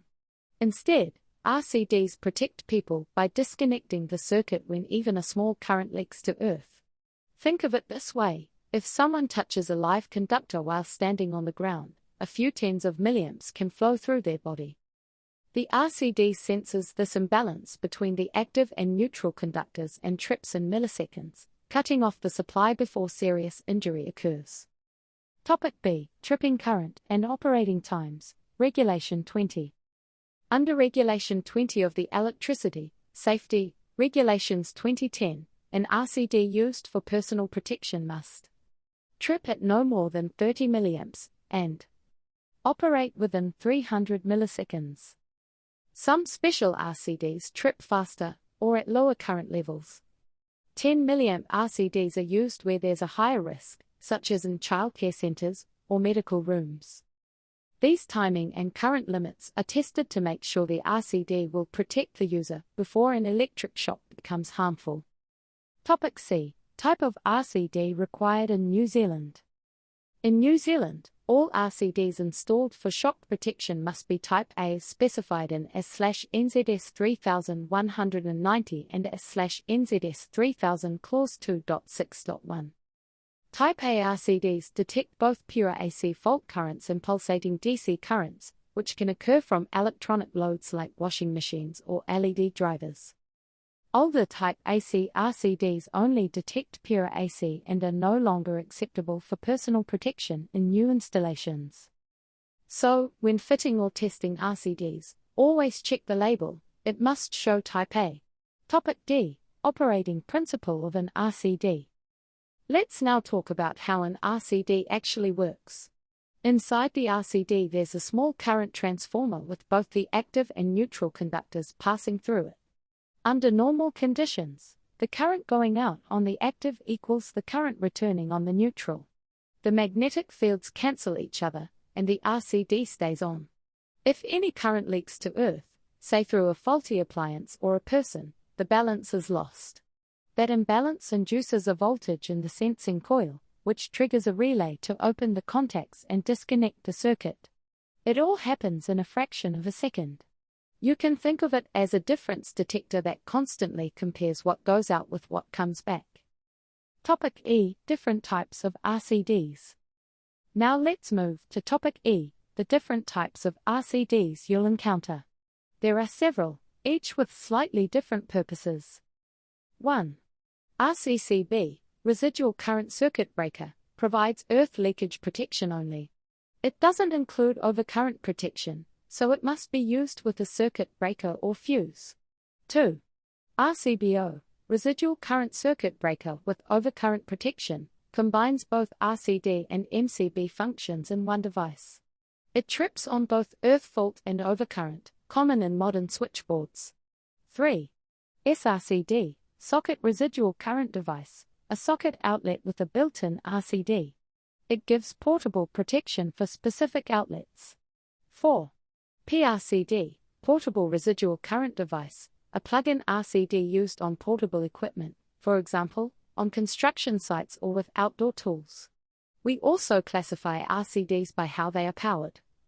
Functionally independent of line voltage, they trip using energy from the fault current itself. Functionally dependent on line or auxiliary voltage, they rely on the mains or battery power, often used in portable types. Typical ratings are 10 mA or 30 mA for personal protection, and industrial types may be higher for equipment protection.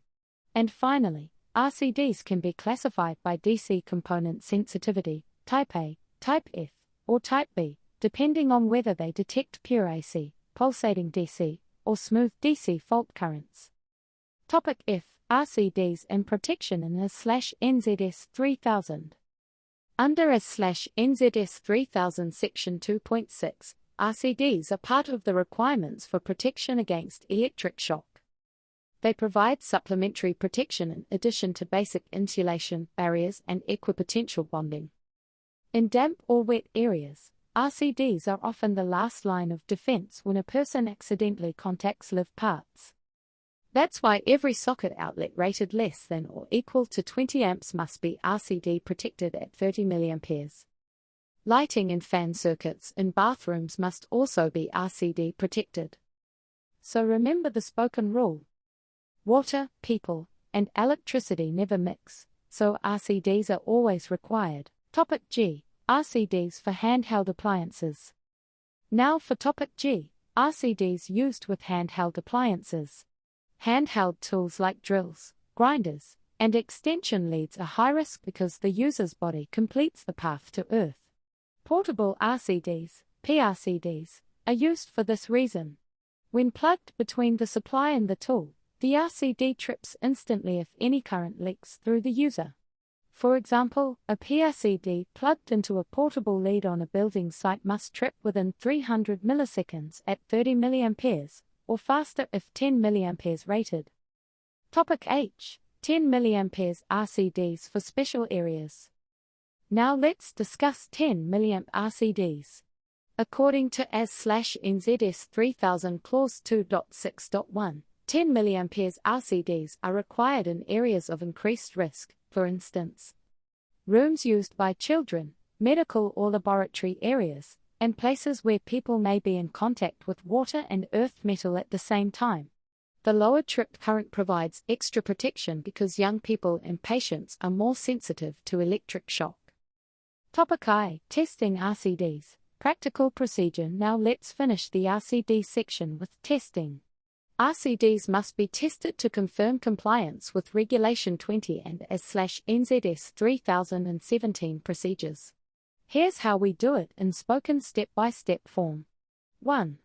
Isolate the circuit and ensure you can test safely. 2. Visually inspect, make sure there's no damage, the label shows type A, and the test button is accessible. 3. Press the test button on the RCD. This creates a small earth leakage current and should cause the device to trip immediately. If it doesn't trip, the RCD is unsafe and must be replaced. 4. For verification, use an RCD tester or insulation tester with RCD mode. Apply a half times, 1 times, and 5 times rated current test to check that tripping times meet the standard. At 1 times I delta N, 30 mA, it must trip within 300 milliseconds, at 5 times I delta N, within 40 ms. 5. Record the test results on the test sheet and label the circuit as RCD tested, compliant. Always perform tests on all RCDs during commissioning, periodic verification, and after any alteration to the circuit. Applied example, RCD in use. Imagine you're on a site and using a 230-volt grinder through a PRCD lead. You press the test button before work, it trips. After resetting, you start grinding, and accidentally the lead touches a wet surface. Instantly, the RCD trips, cutting power before you even realize what happened. That's how RCDs save lives every day. Summary of RCD. So, let's summarize the RCD part before we move to isolating transformers. RCDs provide supplementary shock protection, trip at less than or equal to 30 mA within 300 milliseconds, Reg 20, must be Type A for new installations, are available as RCCB, RCBO, SRCD, and PRCD, are mandatory for sockets less than or equal to 20A and all damp or high-risk areas, and must be tested regularly with the test button and an RCD tester. In short spoken form, RCDs protect people, not wires. Test them often, trust them always. Topic J. Basic principle of isolating transformers. Now let's move briefly to isolating transformers, which also provide personal protection but in a different way. Topic J. Basic principle. An isolating transformer has separate primary and secondary windings with no direct electrical connection between them. This isolation prevents a user from receiving a shock because there's no return path to earth from the secondary side. Topic K2M. Safe use in earthing. Maximum safety is achieved when only one appliance is connected to the transformer's secondary. If multiple appliances are connected, their earth conductors must be bonded together at the transformer but not earth, so there's still no path to earth through the body. In some situations, isolating transformers are used together with other safeguards like RCDs or extra low voltage systems for additional protection. Topic N. Transformers rated in kVAR. Finally, isolating transformers are rated in kVAR, kilovolt amperes, not watts, because their output depends on both voltage and current regardless of power factor. The kVAR rating shows the maximum apparent power the transformer can safely deliver. Summary of isolating transformers. In summary, an isolating transformer protects by separating you from the supply. Use one appliance only, keep the earths bonded but floating, and always match the kVAR rating to the load. Bringing it all together. That completes topic 8.13, Personal Protection Devices. We've spent most of our time on RCDs, their purpose, operation, types, testing, and standards, and we finished with isolating transformers as another means of personal protection. Remember this spoken checklist. Detect, disconnect, test, and isolate. RCDs detect and disconnect, transformers isolate and protect. That's the end of topic 8.13, Personal Protection Devices. In our next lesson, we'll move on to topic 8.14, Safety Tagging System, where we'll learn how tagging and identification procedures help control electrical hazards during maintenance and service work. Welcome to this EWRB Electrical Service Technician Training course. I'm Aria, an electrical tutor working with Whit Roy. In this course, I'll guide you through all the topics covered in the EWRB Electrical Service Technician Exam Teaching Guidelines.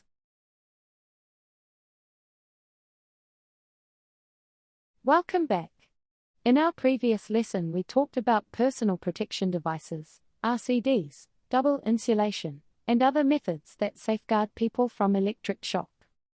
Now we move to topic 8.14, Safety Tagging System. Tagging is one of the most important parts of electrical safety because it tells everyone that equipment has been isolated, is under repair, or must not be operated. A simple piece of card or plastic can prevent a serious injury or even save a life. Let's begin with Topic A. Topic A, Purpose of Safety Tagging. The purpose of the safety tagging system is to clearly communicate that equipment is isolated, faulty, or being worked on.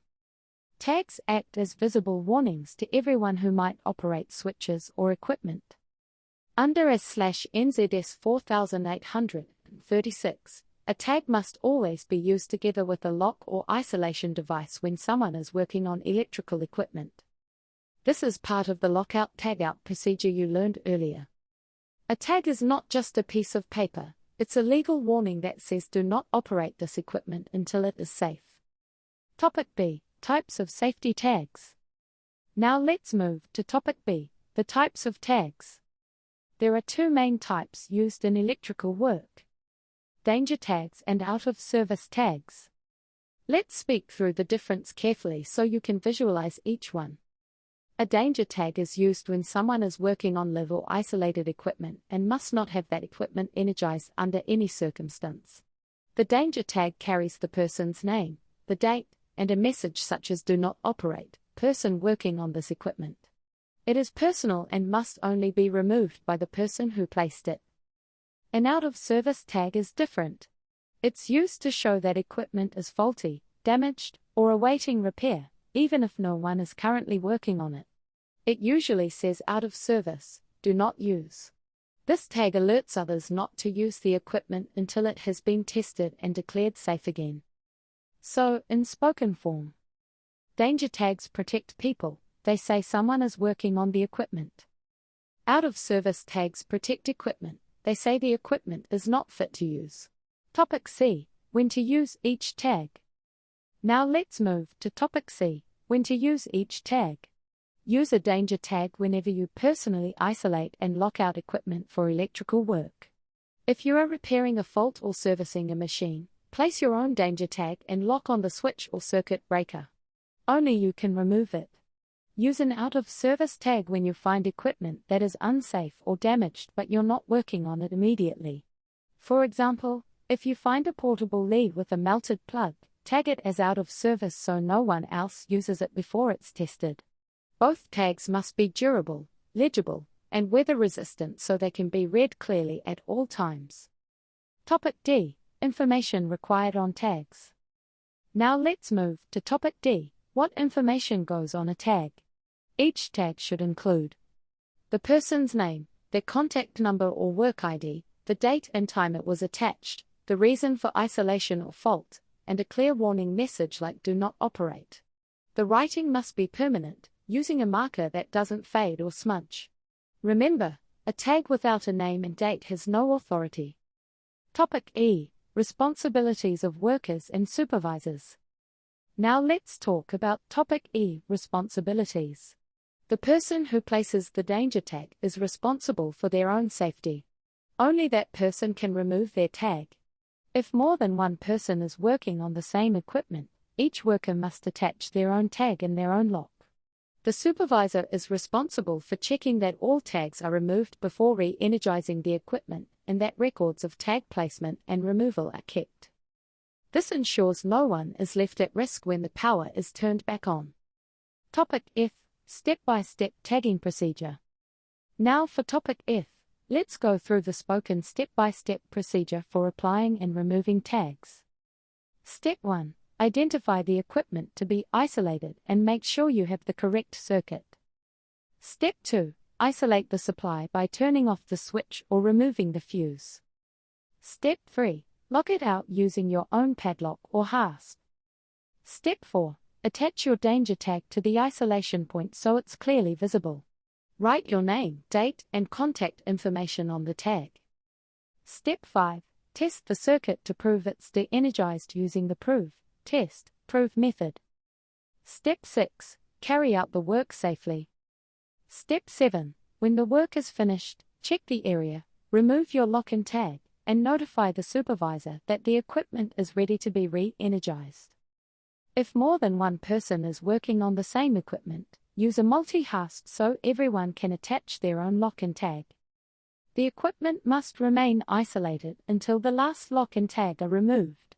Topic G. Safety precautions and common mistakes. Now let's move to Topic G. Safety precautions.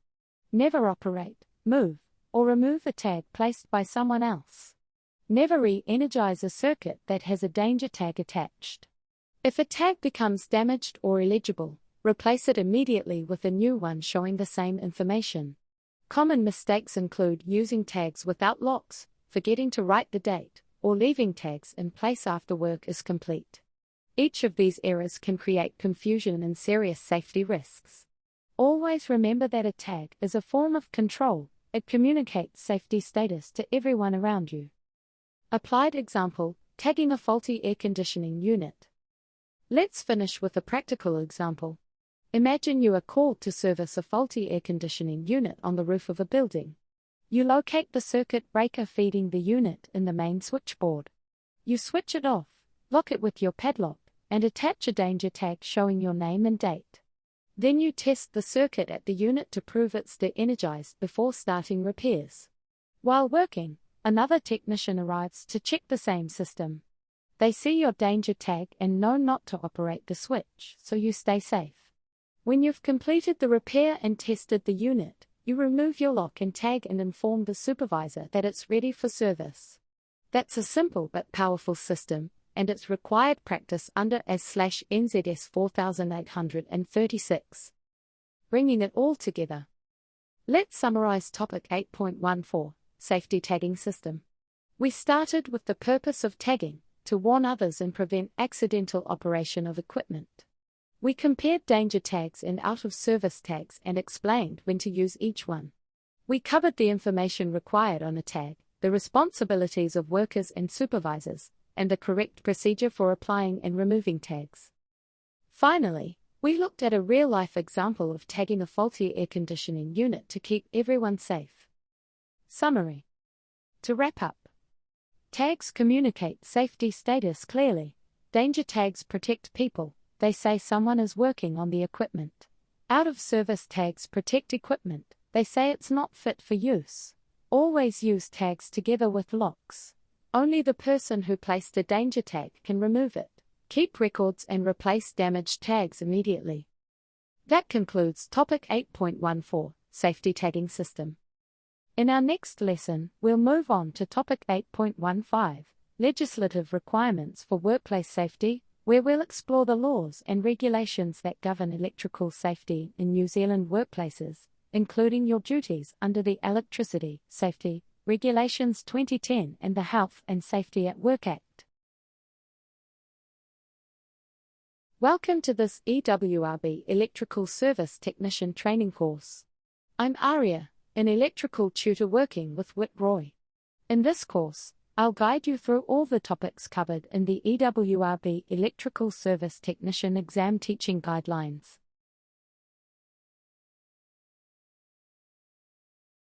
Welcome back. In our last lesson we talked about safety tagging systems, learning how danger tags and out-of-service tags help prevent accidental energizing of equipment. Now we're going to step up a level and talk about the laws that make all of those safety rules enforceable. This lesson is topic 8.15, Legislative Requirements for Workplace Safety.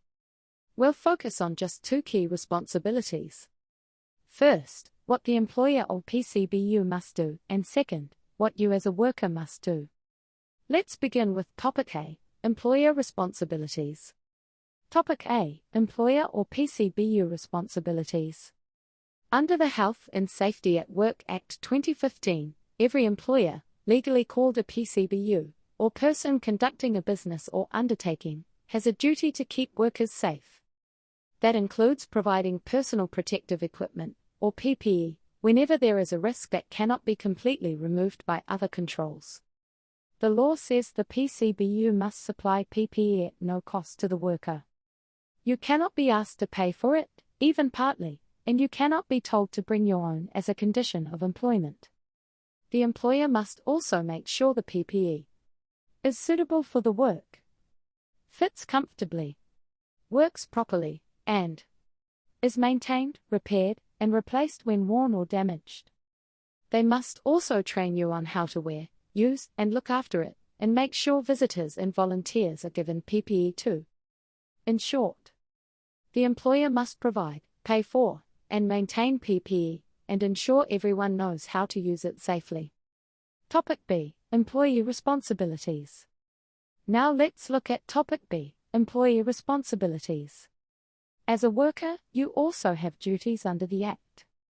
When PPE is provided, you must use it or wear it correctly every time it's required. You must also follow the training and instructions the business gives you on how to use and maintain that PPE. If your PPE becomes uncomfortable, broken, or doesn't fit properly, you must tell your supervisor right away so it can be repaired or replaced.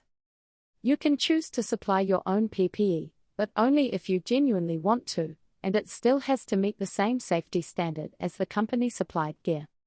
So, in plain words, the worker's job is to wear the PPE correctly, keep it in good condition, and report any issues immediately, bringing it all together. To summarize topic 8.15, Legislative Requirements for Workplace Safety, the employer or PCBU must supply, pay for, and maintain PPE, and train everyone to use it safely. The employee must wear that PPE correctly and follow all safety instructions. Both share responsibility for keeping the workplace safe. Summary. The PCBU provides and maintains the safety gear, the worker wears it properly and reports any problems. That's the end of topic 8.15, Legislative Requirements for Workplace Safety. Next, we'll move on to topic 8.16, Safe Working Practices, where we'll put these duties into action in real electrical work situations. Welcome to this EWRB Electrical Service Technician Training course. I'm Aria, an electrical tutor working with Whit Roy.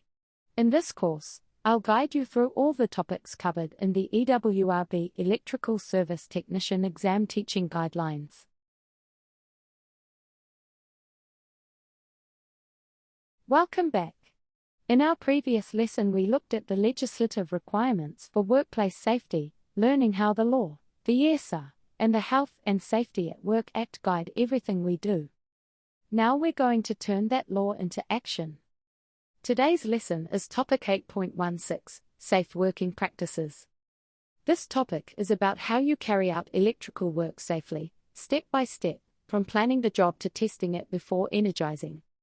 We'll cover safe systems of work, isolation procedures, live work precautions, testing methods, and the difference between dead testing and live testing. Let's begin with Topic A. Topic A, the meaning of safe working practices. Safe working practices mean using methods that control risk and prevent harm while performing electrical tasks. It's not just common sense, it's a requirement under ES/NZS 4836 and Regulation 13 of the Electricity Safety Regulations 2010, which states that all electrical work must be carried out safely. Safe work means more than just turning the power off. It means assessing hazards, planning your steps, isolating correctly, proving dead, and using proper tools and protective gear. Every job, from replacing a light fitting to servicing a motor, must follow the same structured safety process. Topic B, Risk Assessment and Planning. Now let's move to Topic B, Risk Assessment and Planning. Before starting any work, stop and ask, what could go wrong here? Under ES/NZS 4836 Clause 2, you must perform a formal or informal risk assessment before touching any electrical equipment. Check for exposed live parts, confined spaces or damp locations, damaged insulation or wiring, and whether anyone else might be affected by your work. If the risk cannot be eliminated, it must be controlled, for example, by isolating the circuit, using barriers, or wearing ARC-rated PPE. Plan your job so you have the right tools, the right test instruments, and a safe way to verify supply. Good planning prevents accidents before they start. Topic C, Isolation Procedures. Now for Topic C, Isolation Procedures.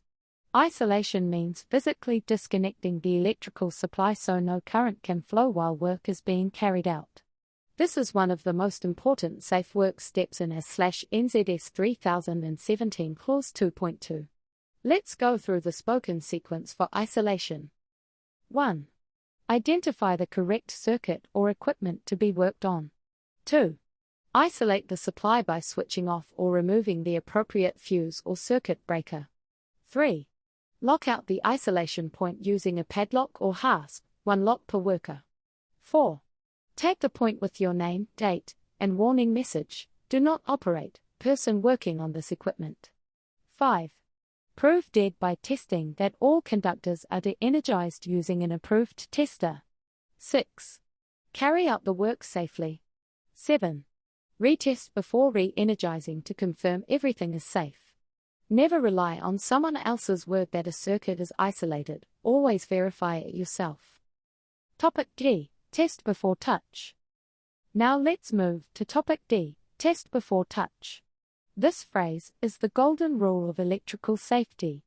It means that before touching any conductor or terminal, you must first prove it is not live. Here's the test before touch method as spoken steps. 1. Prove your tester works on a known live source. 2. Test the circuit you're about to touch, check between active, neutral, and earth. 3. Prove your tester again on a live source to confirm it's still working. This sequence ensures you don't get a false dead reading from a faulty tester or flat battery. Remember, a test that saves a few seconds could save your life. Topic E, Live Work and Approach Boundaries. Now for Topic E, Live Work and Approach Boundaries. Working live is extremely dangerous and should only occur when absolutely necessary, such as testing, fault finding, or commissioning, where isolation isn't possible. Under ES/NZS 4836 Clause 3.3, live work must be justified by risk assessment, approved by a competent person, and controlled using insulated tools, barriers, and PPE. There are also approach boundaries that specify how close you can get to exposed live parts. Even at 230 volts, you must keep uninsulated body parts and conductive tools away from live conductors unless you are trained and authorized. If live testing is required, keep one hand behind your back, stand on an insulated mat, and avoid contact with earthed metal surfaces. Now let's move to Topic E, Basic Motor Testing. Topic F, Tools and Equipment. Now let's move to Topic F, Tools and Equipment. Always use insulated tools rated to at least 1000 volts. Check that handles are not cracked or damaged, and keep tools clean and dry. Test instruments must comply with Cat 3 or Cat 4 safety ratings depending on the circuit location. Before use, check the leads and probes for damage and confirm calibration is current. Damaged tools or meters can be as dangerous as live wires. Topic G, Dead testing versus live testing. Now for Topic G, Dead testing versus live testing. Dead testing is done with the power isolated and proved dead. Live testing is done with the circuit energized, but only when absolutely necessary. Here's how to explain the difference out loud. Dead testing checks that the installation is wired correctly, earthed properly, and safe before the power is turned on. Examples include continuity testing, insulation resistance testing, and polarity testing. Live testing confirms that voltage, phase rotation, or circuit function are correct once power is restored. Examples include voltage measurement, load current measurement, and functional testing of RCDs or control circuits. Dead testing comes first. It's the safe part of the verification process under AS/NZS 3017 Clause 2.3. Live testing only happens after all dead tests are completed and isolation procedures are confirmed safe. Always remember, test dead before you test live. Topic H, Permit to Work Systems. Now we'll move to Topic H, Permit to Work Systems. A permit to work is a written authorization that allows a person to carry out a specific task under controlled conditions. Under AS/NZS 4836, a permit is required for high-risk jobs such as live electrical work, work near high-voltage equipment, or work involving multiple trades on the same system. The permit outlines what work will be done, who is authorized, what isolation points exist, and what tests and safety controls must be in place. No work should begin until the permit is signed and displayed at the work site. Topic I, Environmental Conditions and Housekeeping. Now let's talk about Topic I, Environmental Conditions and Housekeeping. Electricity and moisture do not mix. Always keep the work area dry, clean, and well lit. Avoid standing on wet floors or metallic surfaces. If you must work in damp or confined spaces, use RCD protection and extra low voltage tools where possible. Good housekeeping also prevents accidents. Keep tools tidy, cables off the floor, and ensure clear access to switchboards and exits at all times. Topic J, Re-energizing and final verification. Now for Topic J, Re-energizing and final verification. Once work is complete, do not simply switch on the power. First, inspect a circuit for loose wires, stray strands, and correct polarity. Then perform all dead tests again, insulation, continuity, and earth resistance. When you are satisfied, remove locks and tags, inform all workers, and re-energize carefully while monitoring for any abnormal readings. Final verification proves that the system is safe to return to service. Applied example, isolating and testing a motor circuit. Let's look at a practical example. You've been asked to replace a 3-phase contactor in a motor control panel. You identify the correct circuit on the switchboard and isolate it by opening the breaker. You place your own lock and tag on the switch handle. Next, you test all 3 phases to earth using your multimeter. There's no voltage present, confirming it's de-energized. You replace the contactor, recheck all connections, and perform insulation and continuity tests before re-energizing. When you power it up, the motor starts smoothly and the overload operates correctly. By following each step, plan, isolate, test, and verify, you've carried out the job safely and in full compliance with AS/NZS 4836 and AS/NZS 3017. Bringing it all together. Let's summarize Topic 8.16, Safe Working Practices. We began with what safe working practices mean, controlling risk and following procedures every time. We discussed risk assessment, isolation, lockout tagout, and test before touch. We explained live-work controls, correct use of tools, and the difference between dead testing and live testing. We covered permits, housekeeping, and re-energizing safely. Finally, we looked at a real example of isolating and testing a motor circuit. All these practices come directly from AS/NZS 4836 and AS/NZS 3017, which are your two main standards for practical electrical safety. Checklist summary. Here's a quick checklist to memorize. Plan, isolate, lock, tag, test, work, retest, energize. Repeat it. Plan the job, isolate the supply, lock and tag, test before touch, do the work safely, retest, and energize only when proven safe. Summary. To wrap up, always assess risk and plan before starting work. Use lockout, tagout, and prove dead before touching conductors. Use insulated tools and rated test instruments. Understand the difference between dead testing and live testing. Follow permits, housekeeping, and re-energizing checks. That concludes topic 8.16, Safe Working Practices. In our next lesson, we'll move on to topic 8.17, Electrical Testing and Measuring Instruments, where we'll build on this foundation and learn in detail how to use meters, testers, and instruments safely for both live and dead testing situations. Welcome to this EWRB Electrical Service Technician Training course. I'm Aria, an electrical tutor working with Whit Roy. In this course, I'll guide you through all the topics covered in the EWRB Electrical Service Technician Exam Teaching Guidelines. Welcome back. In our last lesson, we explored safe working practices, where we learned how to isolate, test, and verify a circuit before working on it. Now, we'll focus on the tools that allow us to do that testing safely and accurately. This is topic 8.17, Electrical Testing and Measuring Instruments. As an electrical service technician, your test instruments are some of the most important tools you own. They help you confirm that equipment is safe, detect faults, and verify compliance with AS/NZS 3017 and the Electricity Safety Regulations 2010. Let's begin with Topic A. Topic A. Purpose of electrical testing and measuring instruments. Electrical testing instruments allow us to measure voltage, current, resistance, continuity, and insulation resistance, and to verify correct polarity and earthing. Their main purposes are: 1.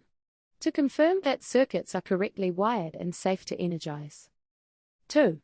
To detect open circuits, short circuits, or insulation faults, and 3. To monitor performance and ensure compliance with New Zealand standards. Without accurate testing, you can't prove your work is safe, and as we learned under Regulation 16 of the EST, all work must be tested before being put into service. Topic B. Types of testing instruments. Now let's move to Topic B. Types of testing instruments. There are several categories of instruments used in electrical work. Let's go through them one by one. 1. Multimeters measure voltage, current, and resistance. Modern digital multimeters, or DMMs, are the most common. 2. Insulation resistance testers, often called megas, measure how well the insulation resists current flow between conductors and earth. 3. Continuity testers, check that a circuit path is complete and has low resistance. 4. Clamp meters, measure current without disconnecting conductors. 5. Voltage indicators or proving units, confirm that a circuit is live or dead before touching it. 6. Earth resistance testers, used for testing earth electrodes and bonding conductors. Each instrument has a specific purpose, and knowing which to use, and when, is part of being a skilled technician. Topic C. Analog versus digital instruments. Now let's talk about Topic C. Analog versus digital instruments. Analog instruments use a moving needle across a scale. They're excellent for observing slow voltage changes or fluctuations, but they can be harder to read precisely. Digital instruments, on the other hand, show readings as numbers on a screen. They're faster, more accurate, and easier to interpret, which is why most technicians today use digital multimeters. However, digital meters can display false readings in noisy or unstable circuits, so always check by measuring twice or using a second instrument if in doubt. So in short, analog meters are better for trends. Digital meters are better for accuracy. Topic D. Safety categories, CAT ratings. Now let's move to Topic D. Safety categories, also known as CAT ratings. Every test instrument must meet a minimum safety category depending on where it's used. Here's how to say it clearly. Cat 2 instruments are suitable for socket outlets and appliances. Cat 3 instruments are for distribution boards and fixed wiring. Cat 4 instruments are for testing at the origin of the installation, for example, mains supply and switchboards. Always choose an instrument with the correct CAT rating for the environment. Using a lower rated meter on a high-energy circuit can result in an arc flash or instrument failure. As a rule of thumb, for switchboard testing, always use CAT 3 or higher. Topic E. Safe use and maintenance of test instruments. Now let's move to Topic E. Safe use and maintenance. Before using any test instrument, inspect the meter and leads for cracks, cuts, or exposed conductors. Check the probe tips are tight and clean. Verify the meter's function by testing it on a known live source before and after use, the same prove test prove rule you learned earlier. Always set the range higher than the expected voltage when measuring, then reduce it for accuracy. Never use a resistance or continuity setting on a live circuit, it can damage the meter instantly. Calibration is also essential. Meters must be checked and calibrated at least once every 12 months, or sooner if dropped or exposed to moisture. A misreading meter can cause unsafe decisions, so always trust a calibrated instrument. Topic F. Common electrical tests. Now for Topic F. Common electrical tests. Let's go through the spoken explanation of each main test and what readings to expect. 1. Continuity test purpose. To verify that conductors are continuous and that the earth loop is complete. Method. Use a low ohm range on the meter, with the supply isolated. Expected result. Less than 1 ohm from the earth terminal to expose conductive parts. 2. Insulation resistance test. Purpose. To check for leakage between active, neutral, and earth conductors. Method. Use a 500-volt insulation tester with the circuit isolated. Expected result, at least 1 megohm, for readings above 10 megohms are preferred for new wiring. 3. Polarity test. Purpose, to ensure that the active conductor is connected to the correct terminal, for example, the switch or fuse is on the active, not the neutral. Method, use a continuity tester or a test lamp, depending on whether the circuit is live or dead. Expected result, correct polarity. The active must be switched, not the neutral. 4. Voltage test. Purpose, to confirm that supply voltage is present and within tolerance. Expected result, for single phase, around 230 volts plus minus 6%, for 3 phase, around 400 volts plus minus 6%. 5. Current test. Purpose, to measure load current under normal operation. Use a clamp meter to avoid breaking the circuit. Compare with the rated current on the nameplate. Excessive current indicates overload or faults. These are the standard verification tests specified in S/NZS 3017 Clause 2.3. Topic G. Interpreting test readings. Now let's talk about Topic G. Interpreting test readings. Testing isn't just about recording numbers, it's about knowing what they mean. If you measure high resistance on a continuity test, that suggests a loose connection or corrosion. If you measure low insulation resistance, that indicates moisture, damaged insulation, or contamination.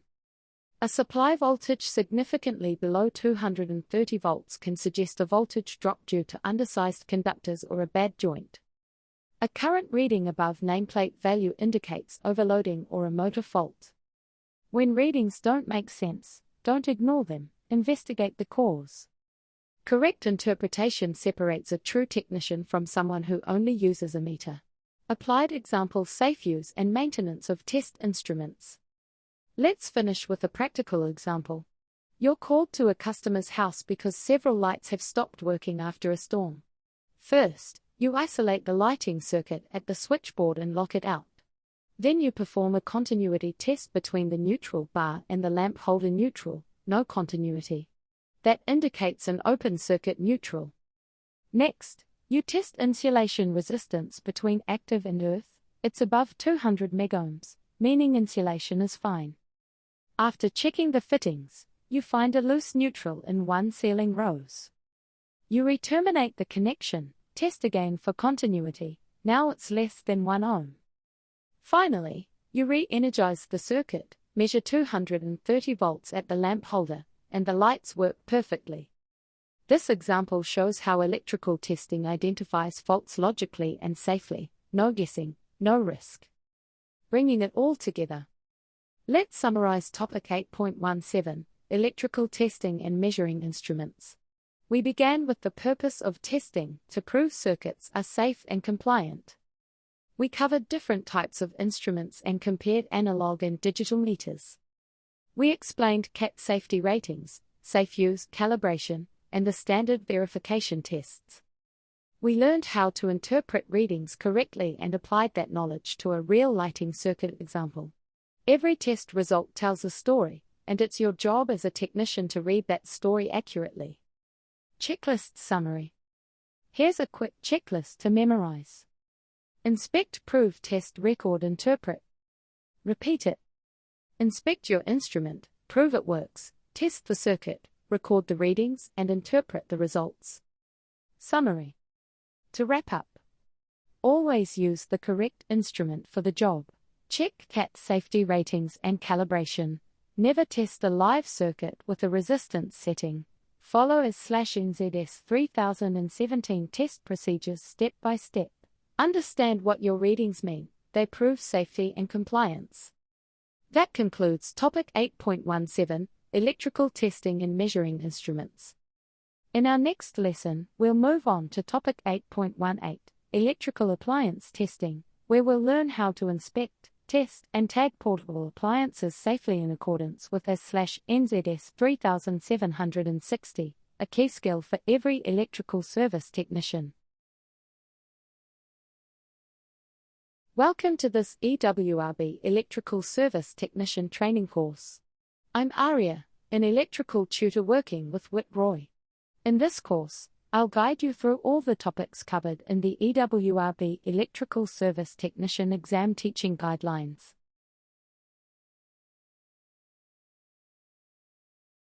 Welcome back. In our previous lesson, we explored testing and measuring instruments, learning how to use meters and insulation testers safely. Now we'll take that knowledge into a real, hands-on application, testing electrical appliances. This is topic 8.18, electrical appliance testing.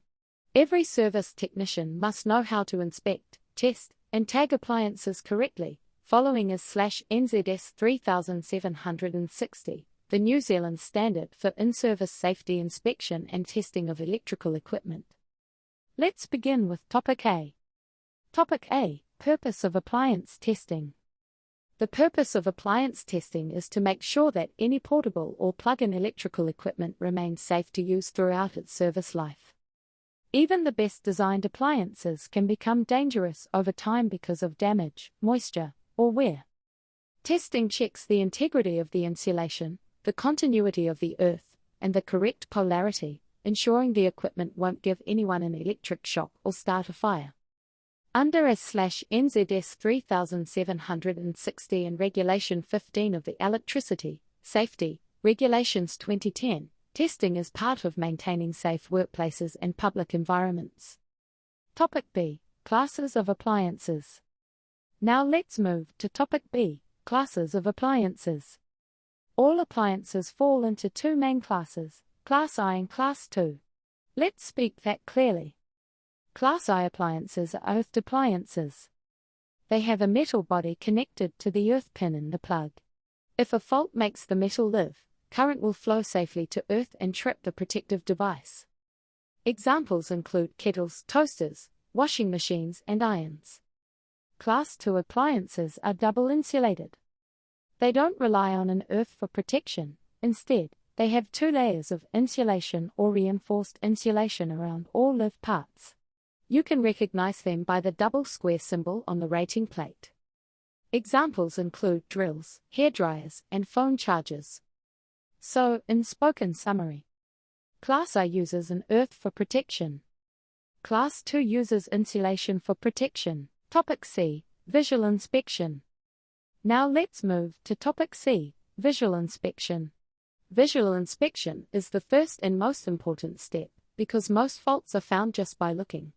Before testing, check the plug top, no cracks, burns, or loose pins. The flexible cord, no cuts, abrasions, or exposed wires. The appliance body, no damage or missing covers. The rating label must be legible and secure. That the cord grip is holding the outer sheath firmly. If the appliance fails a visual inspection, do not proceed to testing. Label it out of service and report it for repair. According to AS/NZS 3760 Clause 2.3, visual inspection is required before every electrical test. Topic D. Earth continuity test. For Class I appliances. Now for Topic D. Earth continuity test. This test ensures that the metal frame or body of a Class I appliance is effectively connected to the earth pin of the plug. Here's how to perform it in spoken form. 1. Set your portable appliance tester or continuity meter to the low ohm range. 2. Connect one lead to the earth pin on the plug and the other to the metal body of the appliance. 3. The test current should be at least 200 milliamps. The result must be less than 1 ohm to pass. If the reading is higher than 1 ohm, check for loose terminals or corroded earth points. Failing this test means the appliance could live in a fault situation, so it must not be used. Topic E. Insulation resistance test. Now let's move to Topic E. Insulation resistance test. This test checks the integrity of the insulation between live conductors and exposed metal parts. Here's how to describe it. 1. Set the insulation tester to 500 volts DC. 2. Connect one lead to the active and neutral conductors, joined together, and the other to the earth conductor or appliance frame. 3. Press test.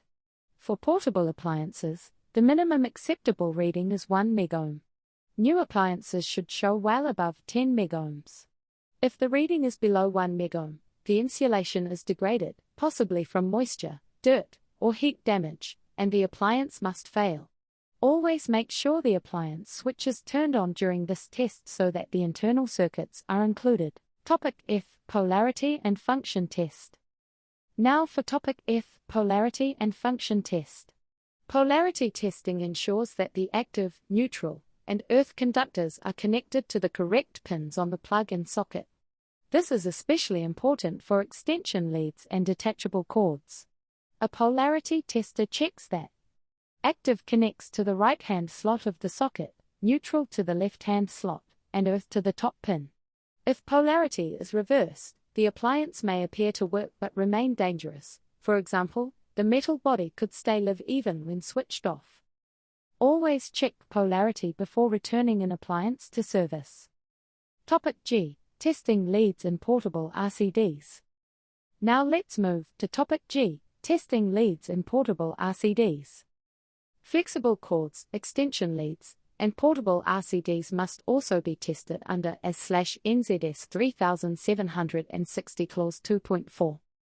For leads, perform a visual inspection for cuts or twisting. Conduct an earth continuity test. For Class I leads, perform insulation resistance and polarity tests end to end. For portable RCDs, press the test button. It must trip immediately. Reset the RCD and test again with an RCD tester. The trip current must be no more than 30 milliamps. and the trip time no more than 300 milliseconds at rated current. Leads and RCDs are safety devices themselves, so never return one to service if it fails any test. Topic H. Tagging and record keeping. Now for Topic H. Tagging and record keeping. Once an appliance passes all tests, it must be tagged to show the result and the next due test date. Each tag should include the tester's name or company, the test date, the next test date, and whether the appliance passed or failed. Tag colors often follow a site or industry schedule, for example, quarterly colors on construction sites, but the key point is that the tag must be durable and legible. If the appliance fails, attach a clear failed. Do not use tag and remove it from service immediately. All results must be recorded, either in a logbook or digital system, as required by /NZS 3760 Clause 2.5. Now let's move to Topic G. Testing leads in portable RCDs. Applied example, testing a Class I and Class II appliance. Let's look at a practical example. You're testing a kettle, Class I, and a drill, Class II. For the kettle, you first perform a visual inspection. The plug is sound, cord intact. Next, you carry out an earth continuity test, 0.12 ohms, pass. Then you test insulation resistance between joint active neutral and earth, 12 megohms, pass. You tag it tested, safe to use, with the next test due in 12 months. For the drill, it's Class II, so no earth test is required. You inspect the double square symbol, check insulation, and test between active and neutral to the outer casing. The reading is greater than 200 megohms, pass. You tag it accordingly. Both appliances are now proven safe for continued use. Let's finish this part with a practical example. Bringing it all together. Let's summarize Topic 8.18, Electrical Appliance Testing. We began with the purpose of testing, to keep portable equipment safe. We defined Class I and Class II appliances and their protection methods. We learned the key tests: visual inspection, earth continuity, insulation resistance, and polarity. We covered testing of flexible leads in portable RCDs, and how to tag and record the results correctly. Finally, we saw a real example of testing a Class I kettle and a Class II drill. Checklist summary. Here's a quick checklist to memorize. Inspect earth, test insulation, test polarity, tag record. Repeat it. Inspect, test the earth, check insulation, verify polarity, tag the result, and record everything. Summary. To wrap up, visual inspection is the first safety step. Earth continuity applies only to Class I appliances. Insulation resistance must be at least 1 megohm. Portable RCDs must trip within 300 milliseconds. Tag and record every test result. That concludes Topic 8.18, Electrical Appliance Testing. In our next lesson, we'll move on to Topic 8.19, Electric Motors, where we'll study motor construction, operation, and testing, and we'll split that topic into 2 lessons, since it's a long one. Welcome to this EWRB Electrical Service Technician Training course. I'm Aria, an electrical tutor working with Whit Roy. In this course, I'll guide you through all the topics covered in the EWRB Electrical Service Technician Exam Teaching Guidelines. Welcome back. In our last lesson, we learned how to test and tag appliances safely. Now, we begin one of the most important technical lessons for electrical service technicians, Topic 8.19, Electric Motors. Because motors have so many subtopics, we'll divide this into 2 parts. In Part 1, we'll focus on the fundamentals, how motors work, their construction, and the different types of single-phase motors. In Part 2, we'll move on to 3-phase motors, starting methods, speed control, and fault finding. Let's begin with Topic A. Topic A, the basic principle of electric motors. All motors work on one simple principle, the motor effect. When a current-carrying conductor is placed in a magnetic field, it experiences a force that makes it move. In plain words, electric current flowing through a wire inside a magnetic field produces movement, and that movement is mechanical power. This is the heart of every motor, whether it's a tiny fan motor or a large industrial machine. In formula form, the force on the conductor can be remembered as F equals BIL, where F is force, B is magnetic field strength, I is current, and L is the length of conductor. The direction of this force is found using Fleming's left-hand rule. Your thumb points to motion, your first finger to the magnetic field, and your second finger to current. That's the physics behind every turning motor shaft you see. Topic B. Rotating magnetic fields. Now let's move to Topic B. Rotating magnetic fields. For a motor to rotate continuously, we need a magnetic field that also rotates. This is achieved by using coils placed at different angles around the stator. When alternating current flows through these coils, the magnetic field strength changes with time. Because each coil is out of phase with the next, the combined effect is that the magnetic field appears to rotate around the stator. In a two-phase or split-phase motor, the field rotates at a speed known as the synchronous speed. The formula for synchronous speed is N equals 120th p. Spoken as, synchronous speed equals 120 times frequency divided by the number of poles. For example, a 4-pole motor supplied at 50 Hz has a synchronous speed of 1,500 revolutions per minute. The rotor follows this rotating field, slightly slower, and that difference between the synchronous and actual speed is called slip. Slip is essential for producing torque. Without it, the rotor would just lock to the field and no current would flow in its conductors. Topic C. Construction of electric motors. Now let's move to Topic C. Motor construction. Every electric motor has three main parts: the stator, the rotor, and the frame. Let's describe them in spoken form. The stator is the stationary outer part of the motor. It contains laminated iron cores with copper windings that produce the magnetic field. The rotor is the rotating inner part connected to the shaft. There are two main rotor types: squirrel cage and wound rotor. A squirrel cage rotor looks like a cage made of aluminium or copper bars short-circuited at both ends by rings. It's simple, strong, and maintenance-free, which is why it's used in most motors. A wound rotor, on the other hand, has three windings connected to slip rings. This allows resistance to be added externally for speed control, mainly in older or heavy industrial motors. Finally, the frame supports and protects the motor. It includes the bearings, cooling fan, and terminal box. Modern motors also include an insulation class marking, class A, B, F, or H, which indicates the maximum winding temperature the motor can safely handle. Topic D. Types of single-phase motors. Now for Topic D. Types of single-phase motors. Single-phase motors are widely used in homes and small businesses for fans, washing machines, pumps, and tools. However, a single-phase supply alone doesn't produce a rotating magnetic field, only a pulsing one. So, these motors use special starting methods to make the rotor turn. Let's go through each main type. 1. Split-phase motor. This motor has two stator windings, a main winding and an auxiliary winding, displaced by about 90 degrees. The auxiliary winding has high resistance and is connected through a centrifugal switch that opens when the motor reaches speed. These motors are simple and used in fans and small machinery. 2. Capacitor start motor. In this motor, a capacitor is placed in series with the start winding to create a larger phase shift. This provides higher starting torque. Once running, a centrifugal switch disconnects the start circuit.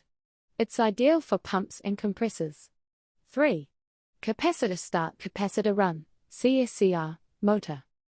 This motor uses two capacitors, one for starting and another that stays connected while running. It provides smooth torque and quiet operation. Common in air conditioners and refrigeration units. 4. Shaded pole motor. This small motor has copper shading coils around part of each pole.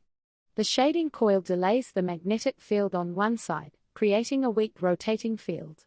It has low starting torque but is simple and reliable, used in desk fans or small exhaust fans.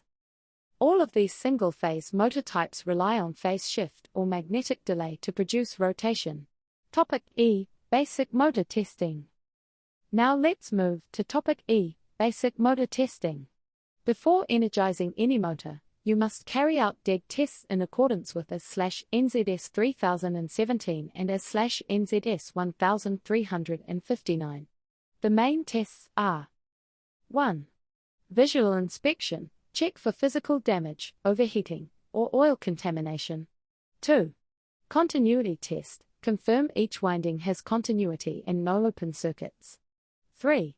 Insulation resistance test. Using a 500-volt insulation tester, measure between each winding in the frame.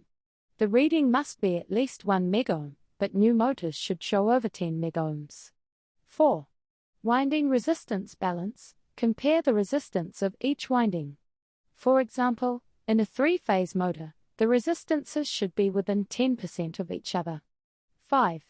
Earth continuity test. Verify the frame is properly earthed. If all tests pass, the motor is safe to energize. If not, label it "Do not operate" and investigate before applying power. Applied example: identifying and testing a single-phase motor. Let's finish this part with a practical example. Imagine you're asked to service a small compressor motor that won't start. You disconnect the supply and remove the motor terminal cover. You see 3 leads, labeled C, S, and R for common, start and run. You use your multimeter to measure resistance.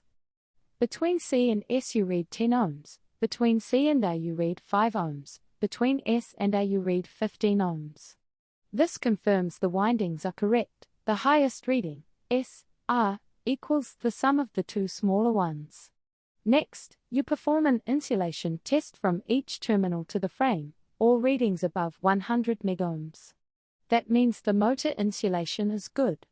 When you reconnect it with the correct capacitor, it starts smoothly. This simple testing method is the foundation for all motor service work. Bringing it all together. Let's summarize Topic 8.19, Electric Motors Part 1. We began with the motor effect, the principle that current in a magnetic field produces movement. We learned about rotating magnetic fields and synchronous speed. We looked at the construction of motors, stator, rotor, and frame. We examined the 4 main types of single-phase motors and how each one starts. Finally, we covered basic testing and saw how to identify motor terminals correctly. Checklist summary. Here's a quick checklist to memorize. Principal field construction type test. Repeat it. Understand the principle, create the field, know the parts, identify the type, and test before use. Summary. To wrap up, motors convert electrical energy into mechanical motion. The rotating magnetic field is what makes the shaft turn. Construction includes the stator, rotor, and frame. Single-phase motors use special starting methods to create torque. Always test for continuity, insulation, and earthing before energizing. That concludes Topic 8.19, Electric Motors Part 1. In our next lesson, Topic 8.19, Electric Motors Part 2, we'll move into 3-phase induction motors, star-delta starting, speed control, and motor fault-finding procedures used in the EST exam and in real service work. Welcome back. In our previous lesson, Electric Motors Part 1, we learned the basic motor principles, construction, and the different types of single-phase motors. Now we move into Part 2, where we'll explore 3-phase induction motors, starting and protection methods, speed control, and fault finding. Let's begin with Topic F. Topic F, the 3-phase induction motor principle. The 3-phase induction motor is the workhorse of industry. It's reliable, efficient, and has only one moving part, the rotor. When 3-phase current flows through the stator windings, it creates a rotating magnetic field. This field sweeps around the stator at a speed called the synchronous speed, calculated by the formula. Ns equals 120 fp, spoken as synchronous speed equals 120 times frequency divided by the number of poles. For example, a 4-pole motor on a 50 Hz supply has a synchronous speed of 1,500 revolutions per minute. The rotating field induces current into the rotor bars. The magnetic interaction between the stator and rotor produces torque, causing the rotor to turn slightly slower than the synchronous speed. That small difference is called slip. Slip is essential. Without slip, no current would be induced in the rotor, and the motor wouldn't produce torque. For most motors, slip is around 2 to 5% at full load. Topic G. Starting methods for 3-phase motors. Now let's move to topic G. Starting methods. When a motor first starts, there is no back electromotive force, EMF, so it draws a large inrush current, often 6 to 8 times its full load current. To reduce this, different starting methods are used. Let's go through the main ones. 1. Direct online, DOL, starting. This is the simplest and most common method for small motors up to about 5 kilowatts. The motor is connected directly to the supply through a contactor. Full voltage is applied instantly, giving full torque but high starting current. It's used where the supply network and load can handle the surge, for example, pumps and compressors. 2. Star-delta starting. For larger motors, the star-delta starter reduces starting current. At start, the stator windings are connected in star, applying only 58% of line voltage to each winding. Once the motor accelerates, a timer or relay switches the windings to delta, applying full voltage for normal running. This method reduces starting current to about 1/3 of the DOL value. 3. Auto transformer starting. This uses a transformer to reduce the starting voltage. It allows for adjustable voltage tapping, making it suitable for motors with heavy starting loads. 4. Soft starter. A soft starter uses solid-state electronics to gradually increase voltage during startup. It limits inrush current and mechanical stress, giving smoother acceleration and longer motor life. We'll also discuss VSTs shortly, which perform a similar function but with speed control. Topic H. Direction of rotation. Now let's move to topic H. Direction of rotation. In a 3-phase motor, the direction of rotation depends on the phase sequence of the supply. If you swap any two of the 3-phase conductors, the motor will rotate in the opposite direction. So in spoken form. To reverse a 3-phase motor, interchange any 2-phase leads, for example, L1 and L2, at the motor terminals or starter.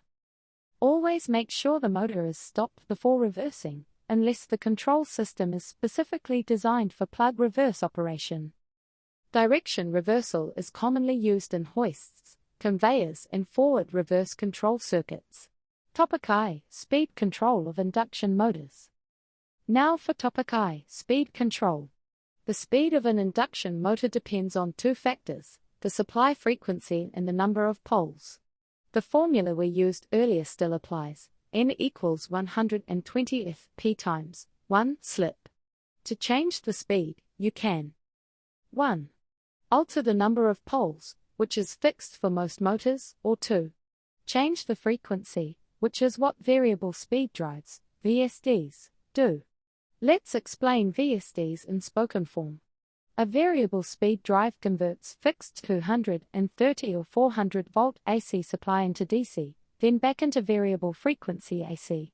By controlling the output frequency, it adjusts the motor speed smoothly from 0 to full speed. VSDs also provide soft starting, braking, torque control, and energy efficiency. They're common in HVAC systems, conveyors, and modern manufacturing. However, VSDs produce harmonic currents, so filters or shielded cables are sometimes required to protect other equipment and maintain electromagnetic compatibility. So, remember, soft starters limit starting current. VSDs control both starting and speed. Topic J. Motor protection. Now let's move to topic J. Motor protection. According to AS/NZS 3000 section 2.5, every motor must be protected against 1. Overload. 2. Short circuit, and 3. Earth fault. Let's go through each one clearly. 1. Overload protection. Overload protection prevents damage from excessive current that lasts too long. This could happen when a motor is jammed, overloaded, or has a bearing fault. Thermal overload relays are commonly used. They have bimetal strips that bend when heated by overcurrent, opening the control circuit and stopping the motor. 2. Short circuit protection. This protects against high fault currents caused by insulation failure or wiring faults. Fuses or miniature circuit breakers, MCBs, are used for short circuit protection. They operate almost instantaneously to prevent cable and winding damage. 3. Earth fault protection. This detects current leaking to earth, which could cause electric shock or fire. Residual current devices, RCDs, or earth fault relays are used for this protection. In industrial systems, coordination between these devices ensures only the faulty circuit is disconnected. This is called discrimination. Together, these protection methods keep motors safe, compliant, and long-lasting. Topic K. Motor fault finding and testing. Now for Topic K. Motor fault finding and testing. Motor faults usually fall into 3 categories: electrical, mechanical, or environmental. Let's go through each type in spoken form. Electrical faults: open circuit windings, shorted turns, earth leakage, or unbalanced supply voltages. Mechanical faults: worn bearings, misalignment, or rotor rubbing on stator. Environmental faults: dust, moisture, corrosion, or overheating due to poor ventilation. When a motor fails to start or hums loudly, always test before guessing. 1. Check supply voltage with a multimeter. All phases should be balanced within 2%. 2. Test insulation resistance between each phase in earth. Readings should exceed 1 megohm. 3. Measure winding resistance. All 3 phases should be within 10% of each other. 4. Check rotation direction and confirm load isn't jammed. Let's apply this in an example. Applied example: diagnosing a humming 3-phase motor. Imagine a 3 kilowatt 3-phase fan motor that hums but doesn't rotate. You isolate the supply, lock it out, and remove the terminal cover. You find that one phase connection is loose and shows a burn mark. You measure resistance. Phase 1 to 2, 5.4 ohms. Phase 2 to 3, open circuit. Phase 1 to 3, 5.5 ohms. That open circuit reading confirms one winding is broken. You replace the motor or send it for rewind, then retest insulation. Now it reads 200 megohms. After installation, you check phase rotation and the motor runs smoothly. This example shows the importance of systematic testing rather than trial and error. When you reconnect it with the correct capacitor, it starts smoothly. This simple testing method is the foundation for all motor service work. Bringing it all together. Let's summarize Topic 8.19, Electric Motors Part 2. We began with the principle of 3-phase induction motors, how the rotating magnetic field induces current in the rotor to produce torque. We learned how slip allows rotation, and how starting methods like DOL, star delta, and soft starters reduce current surges. We looked at reversing direction by swapping 2 phases, and controlling speed using VSTs. We studied overload, short circuit, and earth fault protection under AS/NZS 3000. Finally, we covered motor fault finding and finished with a real example of diagnosing a faulty 3-phase motor. Checklist summary. Here's a quick checklist to memorize. Principle: start, reverse, speed, protect, test. Repeat it. Understand the principle, choose the right starting method, know how to reverse, control speed safely, protect the motor, and test for faults. Summary. To wrap up, 3-phase induction motors create torque by slip between the rotating field and rotor. Starting methods include DOL, star delta, and soft starters. Reversal is done by swapping any 2-phase connections. Speed control is best achieved using variable speed drives. Protection includes overload, short circuit, and earth fault devices. Always test systematically before energizing. That concludes Topic 8.19, Electric Motors Part 2. In our next lesson, we'll move on to Topic 8.20, Damp Situations in Wet Areas, where we'll look at how moisture affects electrical safety, and how to apply IP ratings, protective devices, and installation requirements for damp locations in accordance with AS/NZS 3000 Section 6.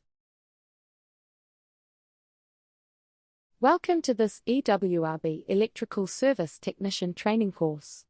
I'm Aria, an electrical tutor working with Whit Roy. In this course, I'll guide you through all the topics covered in the EWRB Electrical Service Technician Exam Teaching Guidelines.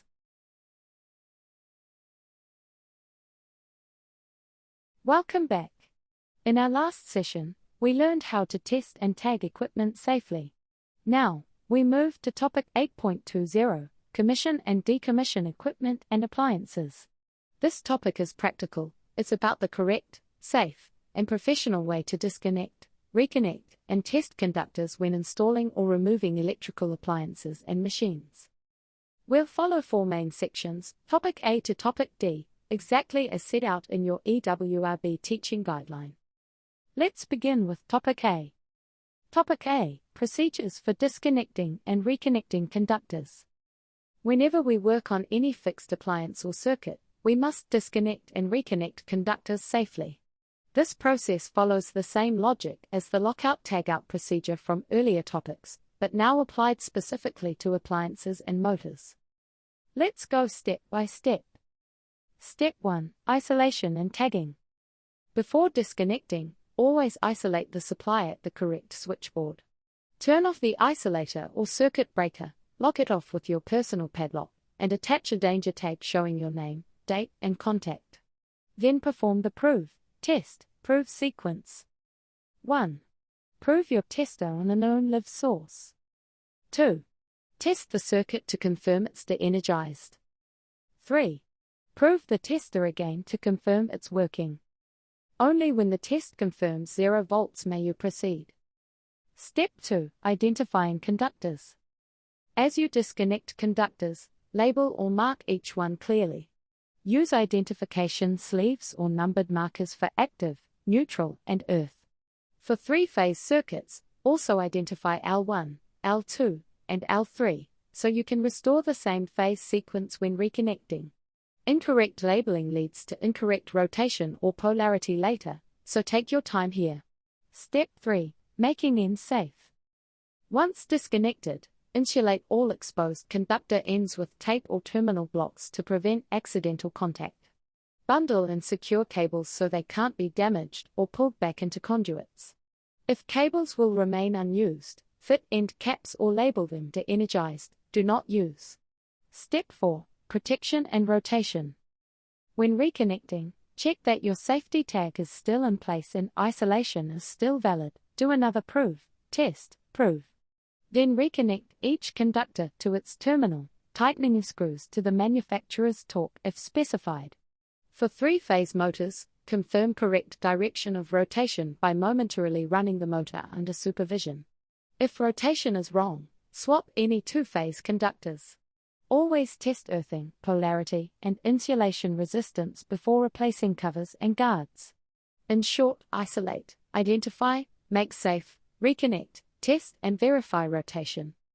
Topic B. Precautions when disconnecting or reconnecting different cable types. Now let's move to Topic B. Precautions for various cable types. Different cables require different handling to prevent damage or unsafe connections. Let's speak through the common ones listed in your guideline. 1. TPS, tough plastic sheathed cables, very common in fixed wiring. Avoid nicking the insulation when stripping. Keep the outer sheath under the cord grip inside the enclosure. 2. TRS, tough rubber sheath cables, older type, sometimes brittle with age. Handle gently, trim back cracked sections, and replace if insulation shows signs of perishing. 3. Neutral screened cables, used in some three-phase circuits. Ensure the screen is properly earthed and terminated under the clamp, not twisted into the neutral lug. 4. MIMS, mineral insulated metal sheath cables, used in high temperature or fire-resistant applications. Keep bends gentle, use approved glands, and ensure the copper sheath is connected to earth. 5. Flexible cords and cables, found on portable appliances. Ensure the outer sheath is gripped, the conductors are not strained, and the earth is the longest conductor so it's the last to break if pulled. 6. Cables and conduit, whether metal or PVC, check that glands and bushings are fitted correctly and that earth continuity is maintained through metallic systems. 7. Copper-braided sheath flexible cables, used in welding and special tools. Inspect for frayed braid and ensure the braid is correctly earthed at terminations. Each type has its own hazards, so understand the construction and always re-terminate exactly as designed. Topic C. Correct identification and termination to maintain polarity. Now let's move to Topic C. Correct polarity. Polarity simply means the correct conductor is connected to the correct terminal, active to active, neutral to neutral, earth to earth. Under S/NZS 3000 Clause 2.3.2, every circuit must maintain correct polarity so that 1. Switches and fuses are in the active conductor only. 2. The neutral is never switched or fused, except in specific cases, and 3. The earth remains continuous throughout the system. If polarity is reversed, a switch might interrupt the neutral instead of the active, leaving the appliance body still live even when turned off.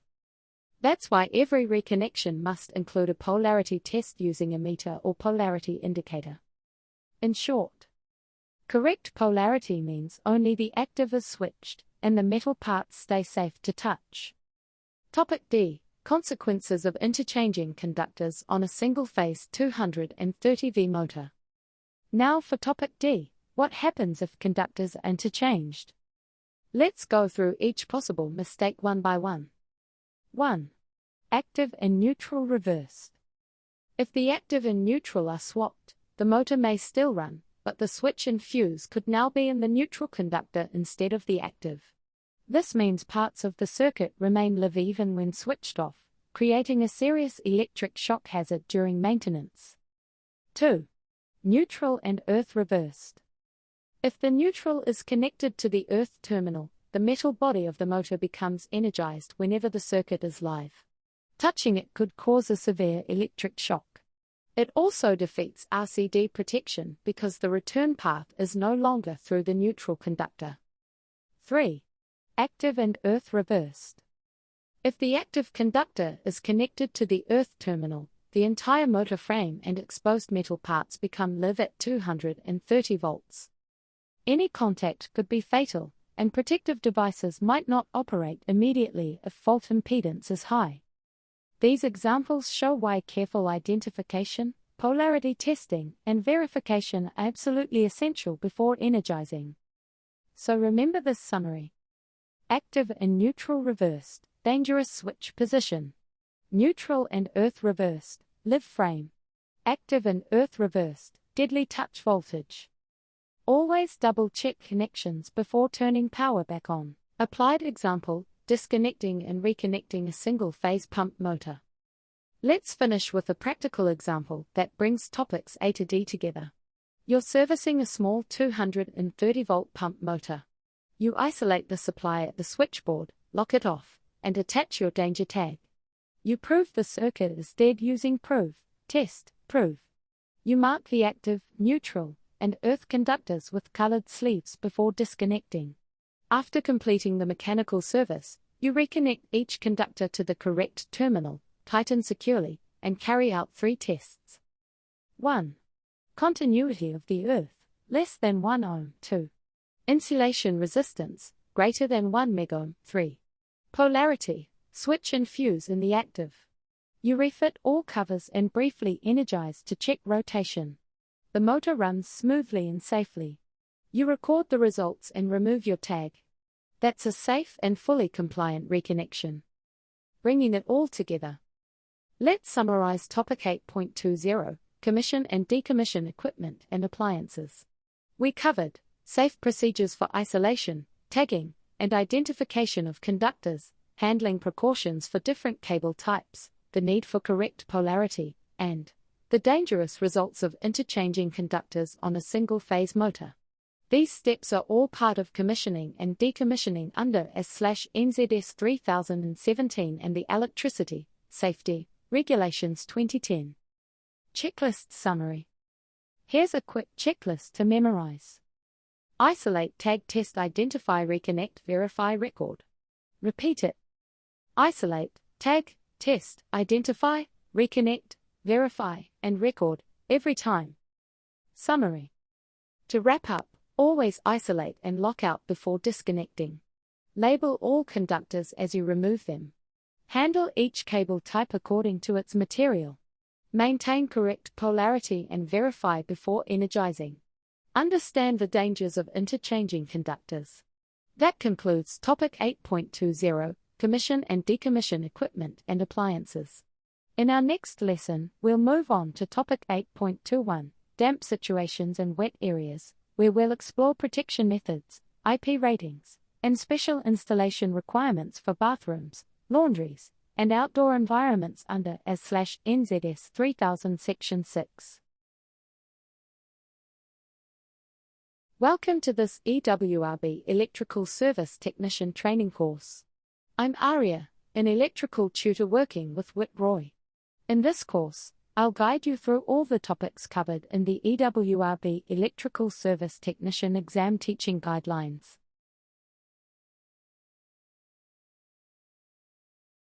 Welcome back. We've reached our final topic in this section, Topic 8.21, Damp Situations and Wet Areas. This topic explains how moisture affects electrical safety, why we classify zones in bathrooms and other damp areas, and how we choose and install fittings correctly to prevent electric shock. Everything we discuss today follows ES/NZS 3000 Section 6, Table 6.1, and the Teaching Guideline 8.21 subtopics, A to H. Let's begin with Topic A. Topic A, Understanding Damp and Wet Situations. First, what do we mean by damp and wet? A damp situation is any location where electrical equipment may be exposed to moisture, steam, or condensation, such as bathrooms, laundries, commercial kitchens, or outdoors under cover. A wet situation is where water can actually flow, splash, or accumulate on equipment, such as showers, baths, or open washdown areas. Water greatly increases the risk of electric shock because it lowers the body's resistance and often connects a person to earth. That's why the Wiring Rules Section 6 requires extra protection, such as correct IP ratings, RCDs, and proper equipment placement. Topic B, Hazards and Protection Methods. The main hazards in damp or wet areas are 1. Electric shock from faulty insulation or exposed parts. 2. Corrosion of terminals or enclosures, and 3. Tracking or flashover caused by moisture on insulation surfaces. To protect against these, we use several methods. Ingress protection, IP, rated equipment.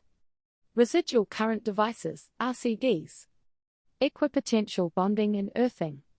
Separation from live parts, and correct placement of fittings and switches. Each of these is part of the design and installation rules you'll follow as a technician. Topic C, Bathroom zones and their boundaries. Now let's move to the most important concept, the bathroom zones. These zones define how close electrical equipment can be to water. There are 4 zones, 0, 1, 2, and outside zone. Let's describe each zone. Zone 0. This is inside the bath, shower base, or any fixed water container.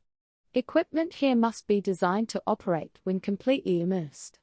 Only salve or PALV circuits up to 12 volts AC or 30 volts DC are permitted, and the fittings must be rated at least IPX7, that means protection against immersion in water. Zone 1. This extends above Zone 0 to a height of 2.25 meters above the floor, and horizontally 1.2 meters from the shower or bath edge. Only equipment rated at least IPX4 may be installed, that means protection from water splashing from any direction. You can install a water heater, shaver outlet, or luminaire here only if it's specifically designed for Zone 1. All circuits must be RCD protected at 30 mA. Zone 2. This is the area 0.6 meters beyond Zone 1. Equipment must also be at least IPX4, and all outlets must still be RCD protected. Fixed appliances such as heated towel rails or exhaust fans may be installed here if they meet the rating. Outside zone, Zone 3. This covers the remaining area of the bathroom beyond Zone 2. There's no specific IP requirement, but fittings must be suitable for damp conditions and RCD protected. So in short summary, Zone 0 is in the water, Zone 1 is above and around it, Zone 2 is the splash area, and Zone 3 is the damp area outside. Topic D. Ingress protection, IP, ratings. Now let's talk about IP ratings in more detail. IP stands for ingress protection. The first number shows protection against solid objects, and the second number shows protection against water. For example, IPX4 means protection against water splashing from any direction. IPX5 means protection from water jets.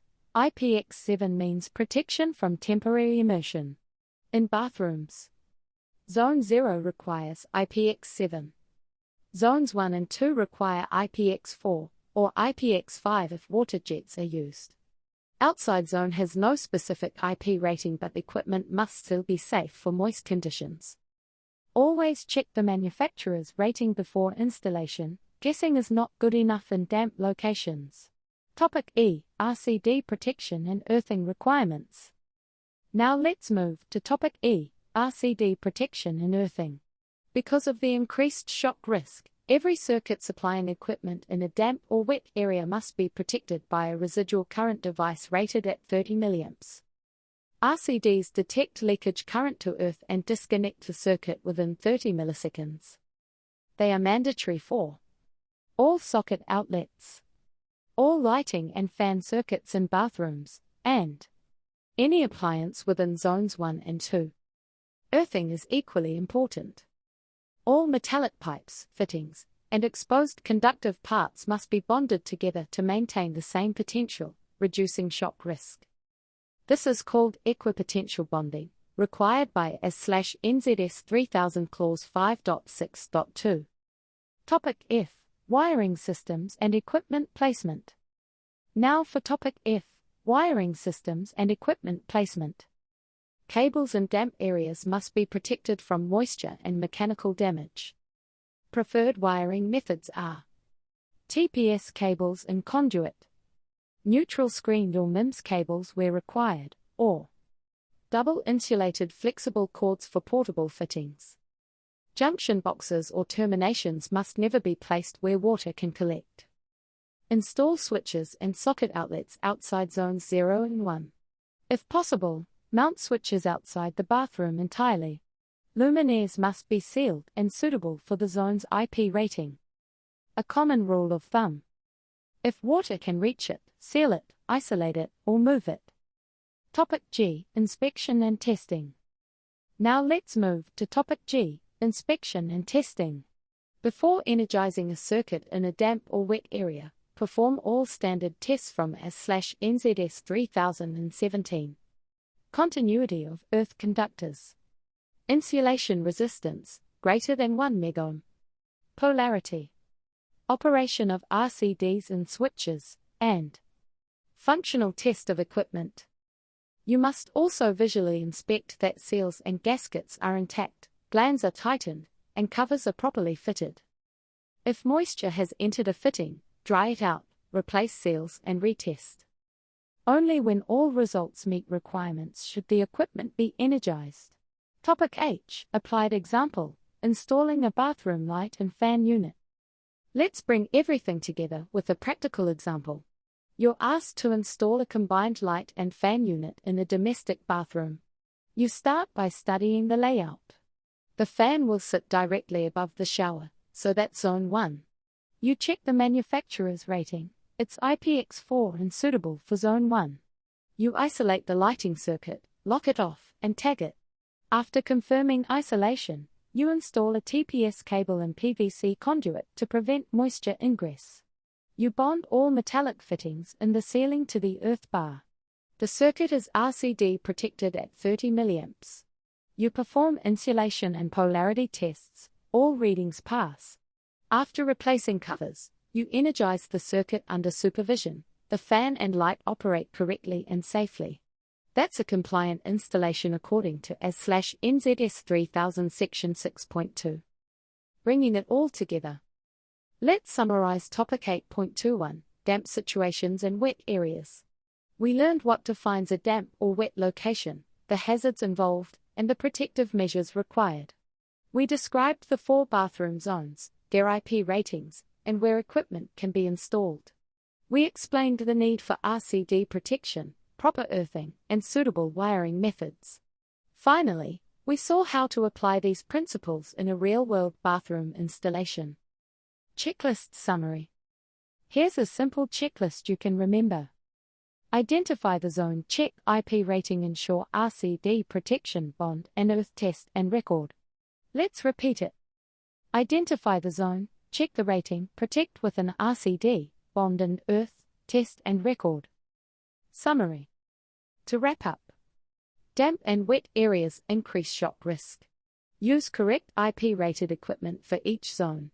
Always fit RCDs and ensure equipotential bonding. Keep switches and sockets clear of water zones. Inspect and test before energizing. That concludes topic 8.21, damp situations and wet areas. Congratulations, you've now completed all section 8 topics of the Electrical Service Technician Teaching Guideline.